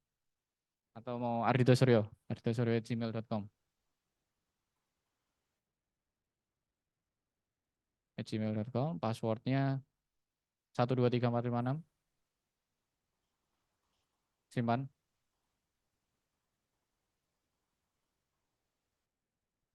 Kirim. Nah, baik Bapak Ibu sekalian, kita sudah mendaftarkan atau meregistrasikan user perekam. Tutup. Kita oke, di sini posisinya belum diverifikasi karena belum dikirimkan ke email. Selanjutnya akan dikirimkan ke email. Langsung kirim aja. Udah kirim. Mas Fajar minta tolong flag-nya dirubah. Mas Andre di refresh lagi. Bapak Ibu sekalian, kita asumsikan bahwa kita sudah melakukan pengiriman email verifikasi ke user perekamnya ya. Selanjutnya, kalau sudah dilakukan verifikasi, maka statusnya di sini nanti akan aktif. Buka DNS perekamnya dulu aja.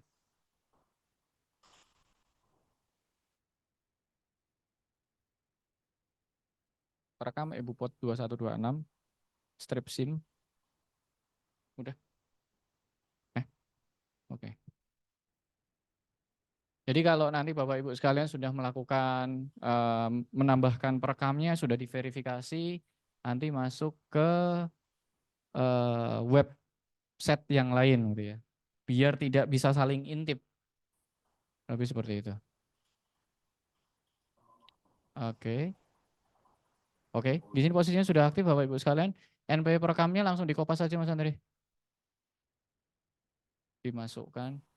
Nah, Bapak Ibu sekalian, di sini untuk masuk ke perekam itu ada 3 parameter data, yaitu NPWP pemotong, kemudian NPWP perekam, dan kata sandi.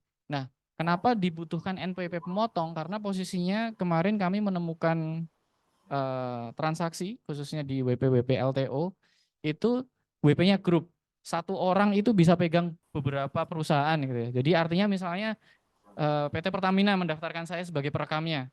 Nanti bisa jadi Bank Mandiri mendaftarkan saya juga sebagai perekamnya. Jadi saya pegang dua perusahaan nih. Nah nanti saya bisa melakukan perekam di sini. Tergantung nih NPWP pemotong yang saya inputkan adalah NPWP Pertamina atau NPWP si Bank Mandiri. Oke. Kita langsung membuat bukti potong saja. Karena pengaturan penandatangan tadi udah di set ya. Rekam.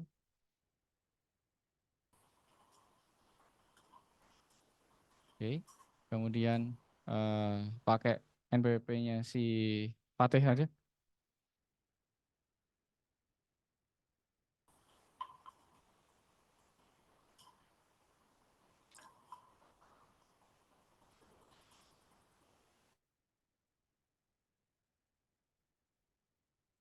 Oke. Sistem akan melakukan validasi data. Oke, namanya Fatih gitu ya. Kemudian pilih yang 21101 aja. Penghasilannya 20 juta. PTKP-nya TK0. Hitung. Kemudian penanda tangannya langsung ke atas nama saya tadi aja.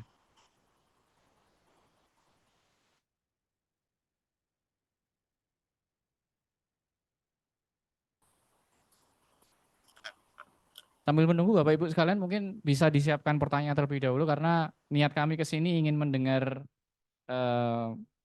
saran kritik masukan dari Bapak Ibu sekalian sebagai wajib pajak agar pengembangan ke depannya kami dapat memfasilitasi kebutuhan dari Bapak Ibu sekalian itu ya. Nah ini posisinya Bapak Ibu sekalian, si perekam dia sudah merekam bukti potongnya atas nama Fatih, jumlah brutonya 20 juta, PPh-nya 1,8. Kita ke user utama dulu, Mas Andri. Sorry. Iya, kita ke user utama terlebih dahulu. Kita posting terlebih dahulu. Posting.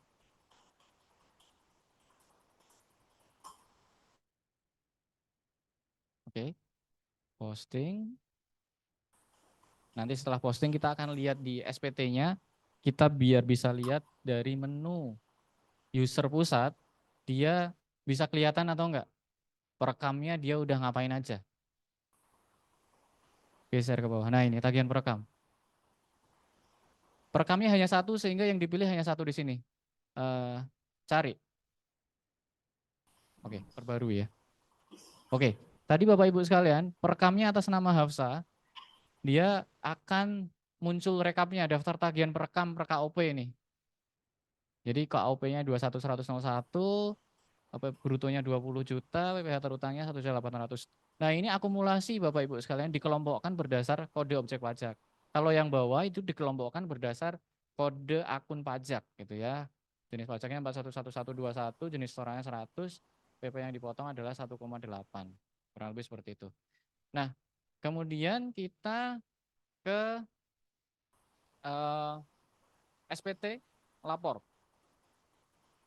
Penyiapan SPT. Oke. Ini posisinya masih kurang bayar Bapak Ibu sekalian. Kurang bayar.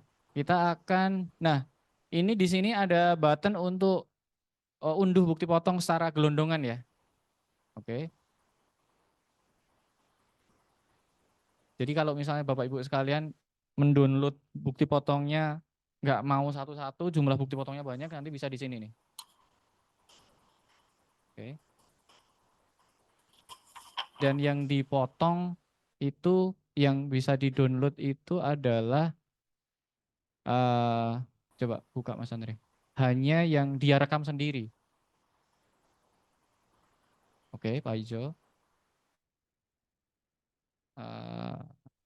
Lagi Mas. Kita pastikan dulu nih. Yang bawah coba. Oke, Suradira. Satu lagi file folder yang bawahnya tadi ada nggak? Coba. Oh iya, ini benar. Ini WAOD. Jadi si user utama atau user perekam, dia ngedownloadnya pun dia nggak bisa ngelihat dari yang dibuat oleh perekam lain. Oke, selanjutnya kita ke SPT.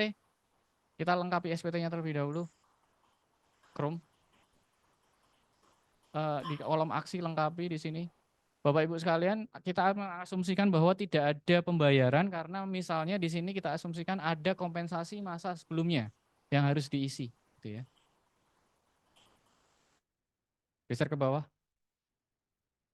Nah, ini misalnya diisi tadi 450.000 ya. Sekarang kita isi 500.000 aja.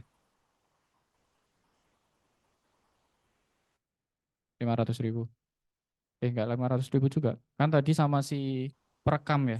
Kita kasih 3 juta aja. Oke. Oke, posisinya ini lebih bayar, maka kita kalau lebih bayar minta untuk ditaruh di mana. Kemudian yang dikompensasikan ke masa pajak selanjutnya, geser ke bawah lagi. Ini penandatangan SPT dipilih, simpan. Oke, perbarui.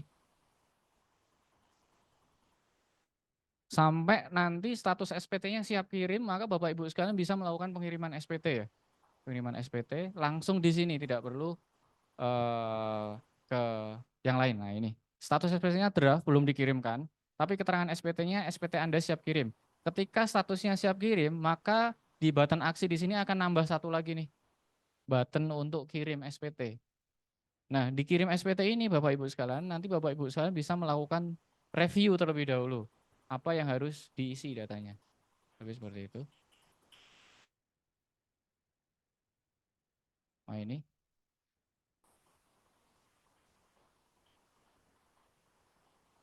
Oke. Naik lagi. Kirim SPT, geser di tab sebelahnya. Nah ini kok harusnya minta kode verifikasi. Coba ambil kode verifikasi.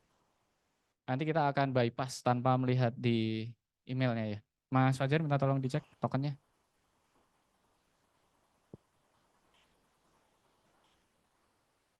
Ada nggak tokennya? Oke. Bapak Ibu sekalian, mohon maaf ini gagal mengirimkan email karena posisinya emailnya kita kosongkan ya.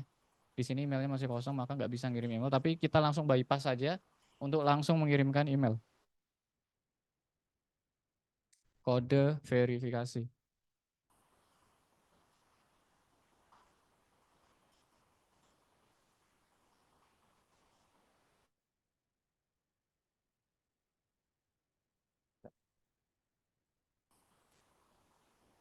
kirim SPT?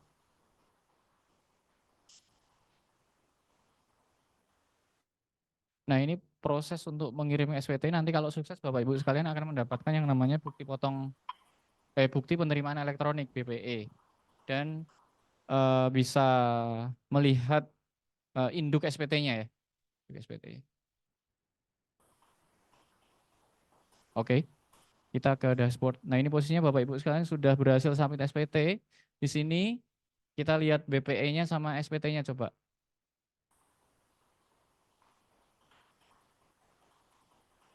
Ya, ini BPE-nya, kemudian SPT-nya. SPT-nya cuma yang bisa di-download untuk saat ini baru SPT induknya saja. Seperti ini. Oke, sesuai yang kita isi dengan gabungan data dari si user utama dan user program. Baik, mungkin dari saya itu. Kalau ada pertanyaan nanti bisa disambung lewat diskusi. Terima kasih. Baik, terima kasih Pak Ardito atas paparannya. Kemudian kita lihat bagaimana Bapak Ibu, mudah ya? Atau masih bingung? Bingung. Oke. Nah, bagi yang masih bingung, nah inilah saatnya Bapak Ibu di sini maupun Bapak Ibu yang bergabung bersama kami di Zoom bisa bertanya melalui chat. Untuk Bapak Ibu di sini mungkin ada pertanyaan, silahkan angkat. Oh iya, banyak sekali yang ingin bertanya. Oke, Bapak. Sebutkan nama dan dari mana ya, Pak? Baik, terima kasih atas kesempatan yang diberikan. Nama saya Rudi Hartono dari Universitas Negeri Semarang. Baik, Bapak, kebetulan kan UNES mulai tahun 2022 kan ditetapkan sebagai PTNBH, Pak. Di mana bahwa sudah atau mempunyai 2 NPWP, yang satu sebagai instansi pemerintah dan yang kedua sebagai badan. Lah, yang saya ingin tanyakan di sini tadi untuk mulai tahun 2024 khususnya yang kita sebagai badan akan menggunakan Bupot PPh 21 yang tadinya menggunakan aplikasi ISPT itu. Pertanyaan yang pertama terkait dengan tadi kita sudah mempraktekkan menginput masa Februari. Pertanyaannya kalau kita menginputnya pas pada masa Desember, apakah menunya sama atau tidak? Terus sama juga terkait dengan format Excel-nya impor di masa Desember sama yang 1 tahun saya lihat tadi belum ada ya Bapak. Mungkin bisa dijelaskan. Terus penegasan kembali Pak, karena kan di UNES kebetulan memang banyak kegiatan yang yang menerima honor atau apa itu kan tidak punya NPWP. Kalau misalnya tadi, kalau yang dijelaskan hanya melampirkan NIK, berarti mulai sekarang tidak ada tarif lebih tinggi. Penegasannya saja sih, Pak. Kurang lebih, terima kasih. Baik, terima kasih atas pertanyaannya. Mungkin langsung saja dijawab.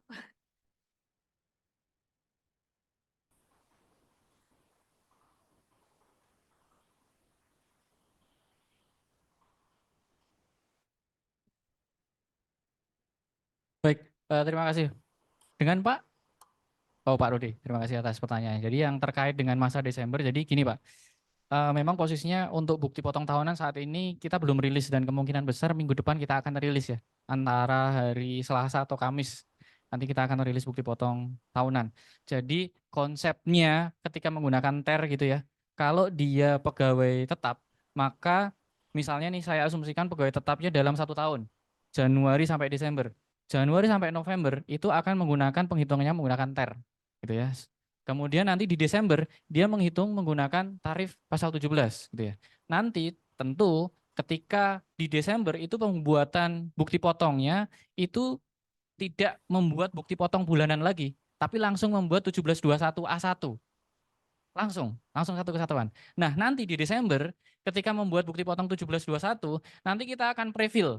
Jadi misal Bapak Ibu sekalian kan sudah mengakumulasikan selama 1 tahun itu berapa gitu ya. Kemudian nanti secara sistem juga dihitungkan PPh selama 1 tahun berapa. Kemudian nanti ada di situ formnya, fieldnya kalau tidak salah, ada field PPh yang dipotong masa sebelumnya. Nah itu nanti kita ambilkan dari masa Januari sampai November, kita akan masukkan situ. Sehingga di Desember nanti akan ketahuan PPh-nya berapa. Kurang lebih seperti itu. Jadi secara tampilan jelas akan sangat berbeda. Jadi sebenarnya kenapa belum rilis? Jadi kalau bisa ceritakan sebenarnya itu kita pengembangan ini sangat mepet Bapak Ibu sekalian. Sangat mepet dan dibutuhkan dengan segera. Kalau bisa diibaratkan sebenarnya kita itu ngebangun rumah. Tapi belum selesai. Rumahnya dulu nih, pakai dulu. Kamarnya belum ada. Ya udah kita bangun kamar. Tapi kasurnya belum ada, baru tikar. Ya udah habis itu nanti kita beli kasurnya, beli lemarinya. Jadi gitu, Pak. Jadi konsepnya sebenarnya apa yang ada ini memang dipakai dulu. Kemudian nanti fitur-fitur tambahan kita akan berikan selanjutnya. Seperti itu. Dan kemudian tadi pertanyaan yang terakhir apa, Pak? Mohon maaf. Oke. Pegawai tidak punya NPWP pakainya NIK, Pak. Jadi konsepnya motongnya harus pakai NPWP atau NIK. Nggak punya dua-duanya gimana? Nggak bisa bikin bukti potong. Seperti itu. Jadi memang ini sudah penegasan dari teman-teman regulasi juga. Ya. Ya. Dan tidak ada tarif lebih tinggi. Sama aja. Jadi Bapak misalnya sudah punya NPWP, tapi NPWP-nya nggak mau dikasih atau lupa atau gimana gitu ya. Pakai NIK aja. Bisa. Gitu. Itu Mbak. Udah cukup atau lagi? Oh, Terkait di UNES yang sekarang statusnya PTNBH kan, Iya. Ibaratnya seperti diberi penghasilan oleh dua pemberi kerja. yes. Yang satu dari instansi pemerintah di mana itu pajaknya ditanggung oleh Iya. pemerintah. Iya. Yang satu dari PTNBH sendiri. Iya. Kalau PNS contohnya yang tunjangan kinerjanya itu kan Mm-mm. dibayar internal itu Iya. untuk kita Ah. agar pegawainya itu statusnya nihil itu bagaimana? Karena kalau misalnya kita laporan sendiri-sendiri penghasilan neto digabung PTKP-nya kan yang dihitung satu, Mm-mm. pasti terjadi kurang bayar. Iya. Solusinya bagaimana? Oke. Ini terkait dengan buat instansi pemerintah juga sebenarnya ya. Jadi kami saat ini masih menunggu kesepakatan dengan teman-teman regulasi. Memang benar, tunjangan yang ada di PNS ya, yang dibayar instansi pemerintah itu memang sifatnya DTP. Dan untuk saat ini masih dalam taraf pengembangan. Nah, terkait untuk membuat ini menjadi nihil atau tidak, ini kan posisinya dari dua pemberi kerja ya Pak ya. Nah, kalau secara regulasi dan probis yang saya pahami bahwa ketika mendapatkan penghasilan dari dua pemberi kerja, maka harus diterbitkan dua bukti potong juga gitu ya. Nah, terkait nihil atau tidak ini menjadi urusan belakangan gitu ya. Cuman memang kita harus akumulasikan. Kita juga tidak bisa menjamin bahwa dari dua bukti potong yang didapat ini nanti ujungnya nihil atau tidak. Kita nggak bisa memastikan itu. Karena ini tergantung dari jenis bukti potongnya dan jenis penghasilannya seperti apa. Tapi yang bisa saya tekankan dan yang bisa saya pastikan bahwasanya ketika mendapatkan penghasilan dari lebih dari satu pemberi kerja, maka pastinya akan diterbitkan bukti potong yang berbeda juga. Gitu, Pak. Baik, masih ada pertanyaan? Melanjutkan ya Pak, berarti harusnya UNES itu menerbitkan di Desember itu 1721 untuk PNS itu kan 1721 A2, betul ya, dari betul. pemerintah dari GPP. Betul. Untuk yang dana dari PTNBH itu diterbitkan lagi 1721 A1 gitu Pak. Betul. Nah nanti kalau digabung itu konsekuensinya pasti kurang bayar. Ya, betul ya. Benar. Apa tidak sebaiknya digabung saja 1721-nya? Mungkin untuk mengantisipasi kekurangan bayar itu karena kan PTKP itu kan satu Pak, tidak bisa di 1721. Ya benar gitu. Pak. Cuman balik lagi ya, kita ya secara teknis kalau kita mau menggabungkan sebenarnya nggak masalah. Tetapi kita balik lagi ke regulasi dan proses bisnis. Kami dari tim teknis tentunya dalam mengembangkan sistem scoping dan ruang lingkup kami dibatasi oleh regulasi dan proses bisnis gitu ya. Ketika proses bisnis dan regulasi mengatakan bahwa oh ini harusnya dibikin dua bukti potong, nanti urusan belakang itu dihitung oleh si pegawai sendiri. Nah, kalau proses bisnis dan regulasi sudah berbicara seperti itu, maka secara teknis itu sudah tidak dimungkinkan lagi kami untuk bergerak keluar dari jalur tersebut, Pak. Gitu. Jadi sebenarnya balik lagi ya, saya tekankan bahwa kami dari tim developer scoping kami, ruang gerak kami itu dibatasi dari regulasi. Meskipun secara teknis itu dimungkinkan, gitu ya. Itu, Mbak. Baik, mungkin oh ya baik, sudah ada Bapak yang sebentar ya Mbak ya. Selamat siang, Iya, Pak. kami dari PT Semeru Karya Buana. Ada beberapa hal yang ingin kami tanyakan sebenarnya. Ya. Untuk penginputan yang tadi ditampilkan, saya lihat hanya penghasilan. Sebenarnya di manufacturing itu kan kompleks sekali. Ada BPJS, ada tunjangan ABCD ya Pak ya. Betul. Yang saya tanyakan, untuk tunjangan BPJS itu klasifikasinya mana saja yang harus dimasukkan sebagai penambah penghasilan dan sebagai pengurang penghasilan. Oke. Yang kedua, dalam daftar tadi simulasi yang ditampilkan itu kan kalau manufacturing perusahaan banyak sekali ya Pak ya, nama-nama daftar karyawan. Apakah nanti ada template sendiri apa input satu-satu seperti itu? Itu yang perlu nanti diperhatikan. Yang ketiga, untuk A1 untuk akhir periode Desember, nanti tampilannya akan seperti apa yang akan muncul di sistem DJP, yang kemudian nanti bisa langsung print ya Pak ya. Yang selanjutnya yaitu karyawan yang tidak di bawah PTKP itu harus dimasukkan ke sistem DJP atau hanya yang dipotong BPS saja. Oke, itu Pak. Sementara itu Pak. Baik, Terima kasih. terima kasih. Menjawab yang pertama terkait dengan BPJS ya, ini harusnya yang menjawab dari tim penyuluh ini. Tapi ini saya jawab menurut versi saya dulu ya Pak ya. Kalau menurut versi saya sendiri, selama BPJS itu dibayarkan oleh perusahaan, itu dianggap sebagai penghasilan oleh penerima penghasilan gitu ya. Jadi penghasilan bagi karyawan. Jadi artinya itu nanti bisa ditambahkan. Nah, terkait dengan item yang sangat banyak di konstruksi ya tadi, manufaktur, itu konsepnya kalau di per 2 itu kan dia nyebutnya adalah penghasilan bruto, Pak. Jadi yang namanya penghasilan bruto itu ya semuanya item-item penghasilan yang diklasifikasikan ditanggung oleh si pemberi kerja itu akan dimasukkan di penghasilan bruto tersebut. Jadi misalnya ada gaji pokok 10 juta, kemudian tunjangan beras 100.000, terus tunjangan transportasi 200.000, tunjangan lain-lain 500.000. Berarti tambah semua nih. 10 juta, 100, 200, 500, jadinya 10.800.000. Penghasilan brutonya 10.800.000. Seperti itu. Jadi nyebutnya adalah penghasilan bruto yang intinya adalah semua penghasilan yang ditanggung oleh si pemberi kerja itu dimasukkan ke item penghasilan bruto. Nah, kemudian format impor. Format impor tadi kalau kita kan coba ngisinya satu-satu ya Pak ya. Tapi kalau kita ngimpor menggunakan Excel tadi, itu sebenarnya bisa gelondongan banyak. Nah, untuk saat ini, sekali impor di file Excel yang diupload tadi, kita batasi maksimal adalah 10.000 row. Artinya 10.000 bukti potong. Jadi kalau misalnya Bapak di perusahaan Bapak jumlah karyawannya itu nggak nyampe 10.000, katakanlah 8.000 misalnya.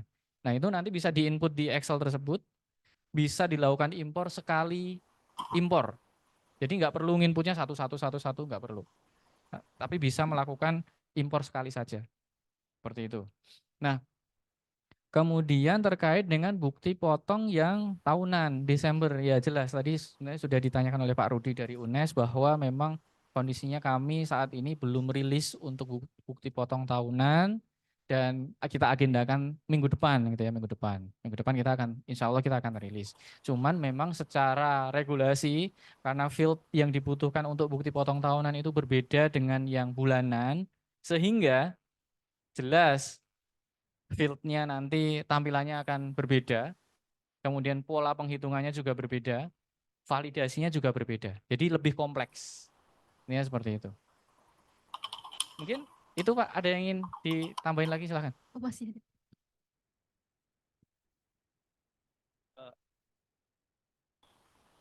Satu kali lagi Pak, untuk nama karyawan itu kan pasti ada jabatan. Kalau tadi ditampilkan kan posisi jabatan tidak ada. Nah itu nanti akan nge-link ke A1 ya juga ya. Ya, jadi gini Pak, kalau Bapak menggunakan NPWP karyawan, pasti itu nanti akan kita lihat ke data master file wajib pajak. Nah, data master wajib pajak dilihat dulu di NPWP-nya ada jabatannya enggak. Kalau dia ada jabatannya misalnya apa ya, DRS atau apa gitu ya. Nah, itu nanti kita tampilkan sesuai dengan yang ada di kartu NPWP-nya. Seperti itu. Kalau Bapak menggunakan NIK, ya berarti kita akan nampilkan datanya sesuai dengan data yang terdaftar di Dukcapil. Seperti itu. Jadi karena tadi memang posisinya adalah data dummy, data buat coba-coba, bukan data sebenarnya. Ya kita memang make datanya itu, bikin datanya ya data sederhana saja. Bukan, nggak ada jabatannya. Tambah lagi Pak ya. Ya. Ada beberapa karyawan saya itu yang menanyakan masalah tarif Ya. efektif ya. Itu bisa diperoleh dari mana sebenarnya untuk tarif? Misalnya untuk TK0 0,25 itu 5.400.000 ya, sekian. Nah, itu ada beberapa pertanyaan yang seperti itu. Saya mau menjawab, saya terus terang saya Ya. belum tahu sebenarnya. Sebenarnya sudah diatur Pak di PP-nya, PP 58. Nanti minta show penyuluhnya aja ya. Nah, tapi untuk memastikan itu, bisa Bapak cek ke kalkulator. Mas Andri bisa buka kalkulator.pajak.go.id. Bapak Ibu sekalian nanti bisa buka di kalkulator DJP gitu ya. Jadi nanti Bapak Ibu sekalian atau karyawannya atau siapa yang pengen tahu tarifnya, nanti langsung aja cek di kalkulator. Dia misalnya penghasilannya 5 juta. Oh, saya dapat tarif berapa nih? Nanti bisa cek di situ. Kalkulator.pajak.go.id. Ya. Gitu ya Pak. Nanti sambil dikasih lihat Mas Andre. Nah, ini kalkulator. Nanti bisa dicek. Ya. Nah, ini. Misalnya kode objek pajaknya 21101 pegawai tetap misalnya. Nah, ini langsung diisi 10 juta misalnya. Kemudian pilih PTKP-nya. Kemudian kode keamanannya. Ini kebetulan tim kami juga yang membuat kalkulator Bapak Ibu sekalian, sehingga secara hitung-hitungan sama persis dengan yang ada di EBUPOT. Nah, di sebelah kanan ini muncul nih DPP-nya 10 juta, tarifnya 2%, PPh-nya 200.000. Gitu Pak. Jadi kalau mau cepat langsung buka kalkulator pajak saja di website. Kalau mau ngitung manual sendiri nanti bisa cek di lampiran PP nomor 58. Gitu. Ya, Pak. Lagi Pak. Silakan. Status orang asing Pak. Ya. Itu kalau dulu kan ada ya. Heeh. Nah, itu kalau di sistem ini bagaimana Pak? Oh, kalau status orang asing nanti kita membuatnya di Bupot 26. Kebetulan karena tadi waktunya mepet kita nggak coba untuk Bupot 26. Tapi nanti bisa dicek di pembuatan bukti potong 26. Di situ Walaupun ada. Beliaunya bekerja di Indonesia. Ya. NPWP punya di Indonesia. Nah, tergantung nih Pak. Kalau orang asingnya dia punya NPWP dan dia dikelompokkan sebagai PPh pasal 21, ya langsung aja, nggak ada pilihan itu lagi. Ada pilihan. Ya, tapi kalau orang asingnya itu tidak memiliki NPWP, maka dia harus dibuatkan bukti potong pasal 26. Nah, sekarang pertanyaannya, apakah punya NPWP atau enggak? Oke, punya. Kalau punya ya nanti langsung dibuatkan sama kayak tadi. Bukti potong biasa aja, nggak ada pilihan orang asing atau enggak ada lagi sekarang. Yang penting ada NPWP-nya. Oke, terima kasih Pak. Baik, terima kasih. Baik, terima kasih. Sebelum ke pertanyaan ketiga, saya ingin menyampaikan bagi Bapak Ibu yang bergabung bersama kami melalui Zoom, yang sudah bertanya mungkin lebih dari 99 chat, udah 100 lebih ya. Ini tidak, karena terbatasnya waktu tidak dapat kami jawab di sini secara langsung. Namun jangan khawatir Bapak Ibu ya, karena nanti akan kami akumulasi, akan kami gabung dalam FAQ berupa link mungkin ya. Nah, linknya tersebut akan kami tampilkan dalam profil, link jawabannya profil WhatsApp konsultasi KPP Pratama Semarang Barat. Jadi jangan khawatir Bapak Ibu yang sudah bertanya melalui Zoom tetap akan mendapatkan jawabannya. Atau bisa juga scan QR atau barcode di sini yang sudah tampil di layar Bapak Ibu semua ya. Jadi silahkan kalau mau bertanya melalui chat. Untuk yang sudah melambaikan tangan, nah ini tidak dapat kami approve, hanya bisa bertanya melalui chat ya Bapak Ibu ya. Baik, untuk pertanyaan ketiga mungkin pertanyaan oh ya 3, 4. Oke, ini 2 pertanyaan terakhir ya Bapak Ibu ya sebelum kami tutup. Ya, terima kasih atas kesempatannya. Perkenalkan saya Dian Fitria dari PT Semarang Autocom Manufacturing Indonesia. Saya ingin menanyakan untuk yang formulir SPT Induk, saya kira bentuknya akan seperti e-faktur yang kita bisa download SPT Induknya dulu ya. Soalnya kan ini karena PPh 21 kan confidential. Jadi kalau di perusahaan kami itu GM-nya mengecek ekualisasi dengan SPT induknya apakah sudah sesuai atau belum. Nah, kalau di sini berarti apakah GM-nya itu juga digabungkan di user salah satu user tadi atau bagaimana, mungkin nanti bisa dijawab. Lalu yang kedua di bagian kalau di ESPT sebelumnya kan ada menu bupot tidak final dan bupot final. Nah, itu kalau memakai e-bupot ini nanti apakah hanya mengganti KOP-nya saja atau ada menu tersendiri seperti di ESPT aplikasi dulunya. Terima kasih. Baik. Izin langsung jawab ya. Silakan. Baik. Terima kasih dengan Mbak Dian. Oke, Mbak Dian. Terima kasih. Yang pertama terkait dengan isu konfidensial dari GM ya. Yang pertanyaan saya tanya dulu nih. GM-nya dia sebagai pemegang user DJP online tidak? Enggak, oke. Ya, jadi konsep saat ini ya yang kita kasih adalah saat ini itu hanya ada 2 role. User utama pemegang DJP online sama di bawahnya adalah user perekam. Si pemegang DJP online, user DJP online dia bertindak powerful. Dia bisa melihat semua pekerjaan yang ada di bawahnya gitu ya. Nah, yang ada di bawahnya sebagai kita sebut sebagai user perekam itu dia hanya memiliki role terbatas, hanya merekam bukti potong. Nah, pertanyaannya adalah si GM dia nggak punya role di nggak punya role di user utama, user DJP online, dan dia nggak punya role juga di perekam, gitu ya. Nah, kondisinya memang beberapa perusahaan sama seperti Mbak Dian ungkapkan. Jadi kondisi saat ini memang tidak bisa untuk melakukan lihat datanya, Jadi harus diakalin. Diakalinya seperti apa? Nanti si pemegang user DJP online-nya bisa minta untuk dilakukan download SPT-nya dulu.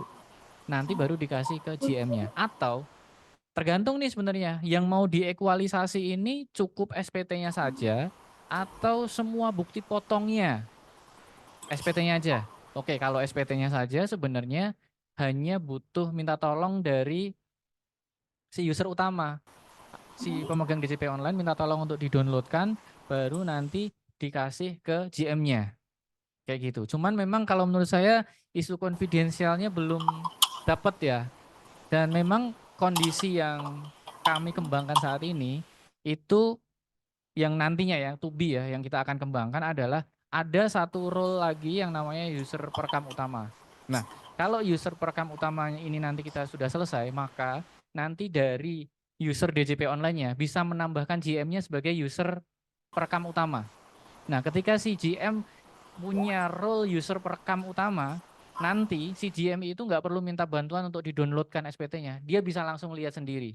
Dan ketika sebagai perekam utama, nanti dia bisa ngelihat semua apa yang dilakukan oleh perekam-perekam yang ada di bawahnya. Nah, lebih seperti itu. Tapi memang itu butuh proses. Kami tidak bisa melakukan untuk saat ini, tapi itu menjadi purpose kami untuk kedepannya. Kemudian terkait satu lagi apa ya? Oke, tidak final. Tidak final sebenarnya sama ya.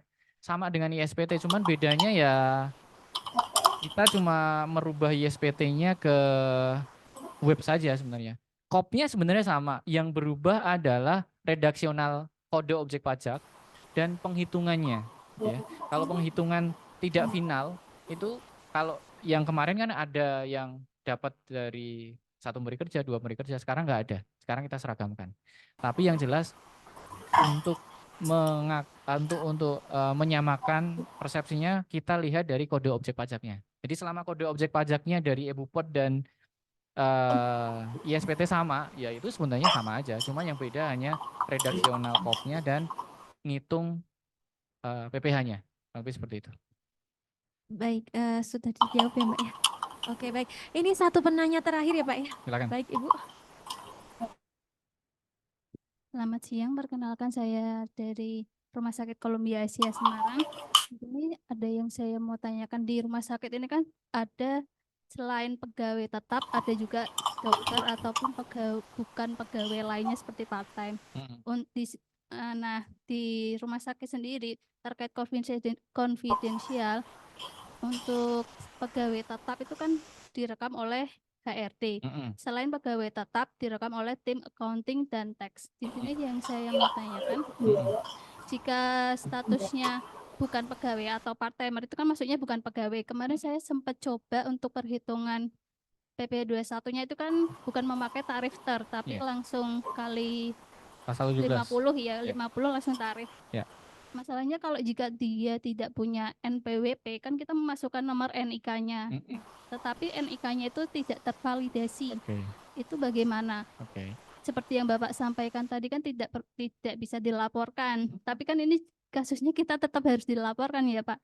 Dan kemarin saya coba tuh tarifnya munculnya 5%, bukan yang tarif lebih tinggi. Meskipun rilis pemadanan NIK-nya kan mundur, tapi untuk tarifnya sendiri memang sudah tidak ada yang tarif lebih tinggi. Kemudian yang nomor 2 yang saya mau tanyakan lagi kepada tim penyuluh terkait perhitungan PPh 21 dokter itu kan kita perhitungannya tarif pasal 17 tanpa dikurangi PTKP. Masalahnya saat SPT tahunan, saat kita bagi bukti potong, beberapa dokter tuh ada yang tanya jadi SPT tahunnya lebih bayar karena saat SPT tahunan kan dihitung dikurangi PTKP ya Pak ya. Jadi pas perhitungan SPT tahunannya itu jadi lebih bayar, terus dikembalikan lagi, dipertanyakan lagi ke kami apakah perhitungannya sudah benar. Padahal kita ngitungnya kan sudah benar kali 50 kali tarif ya Pak ya. Bagaimana kita menanggapi dari pertanyaan tersebut? Terima kasih. Ya, baik. Izin menjawab. Yang pertama terkait dengan NIK ya tadi ya. Ya, kalau NIK sebenarnya saya ulangi lagi ya, bisa saya sampaikan bahwa NIK itu kita melakukan validasinya ke service data Dukcapil Kemendagri, gitu ya. Ketika datanya tidak ditemukan atau muncul notif error, ini kita tidak bisa mengeneralisasi ya. Bisa jadi kasusnya itu misalnya NIK-nya salah, sehingga di Kemendagri Dukcapil itu datanya tidak ditemukan. Atau bisa jadi error di jaringan, misalnya jaringannya nggak stabil, atau bisa jadi ada gangguan di internal server kami. Jadi kita tidak bisa mengeneralisir. Cuman memang sebenarnya kita bisa memastikan dari kesalahannya apa itu dari notifikasi yang muncul saat error. Kalau notifikasi yang muncul saat error itu memang data tidak ditemukan atau data tidak sesuai dengan Dukcapil, maka ya itu bisa dipastikan bahwa datanya ya nggak sesuai. Jadi misalnya, jadi gini, karena memang kasusnya adalah kita melakukan pemadanan ke Dukcapil itu dengan porsi 100% kesesuaian. Misalnya, nama saya Ardito Suryo, nick saya 123, gitu ya. Ternyata di Dukcapil terdaftarnya adalah Ardito saja. Gitu ya. Nah, ketika saya melakukan input data di EBUPOT, itu NIK-nya 123 namanya Ardito Suryo, kita kirim ke Dukcapil, jelas kesesuaian namanya tidak 100% karena yang ada di Dukcapil hanya Ardito saja, tidak ada Ardito Suryo. Pun kasus lain juga bisa jadi, misalnya yang ada gelar Ardito Suryo SPD. Nah, ternyata di Dukcapil nggak ada SPD-nya, cuma Ardito Suryo aja. Nah, ini kayak gini sebenarnya menjadi banyak ya kasusnya. Jadi harus dipastikan benar-benar bahwa memang namanya itu harus sesuai dengan KTP-nya. Nah, lebih seperti itu. Kemudian kalau yang kedua penghitungan dokter ya itu memang benar ya. Tapi ini ranahnya teman-teman penyuluh yang jawab, harusnya bukan saya. Jadi Mbak Citra mau menjawab?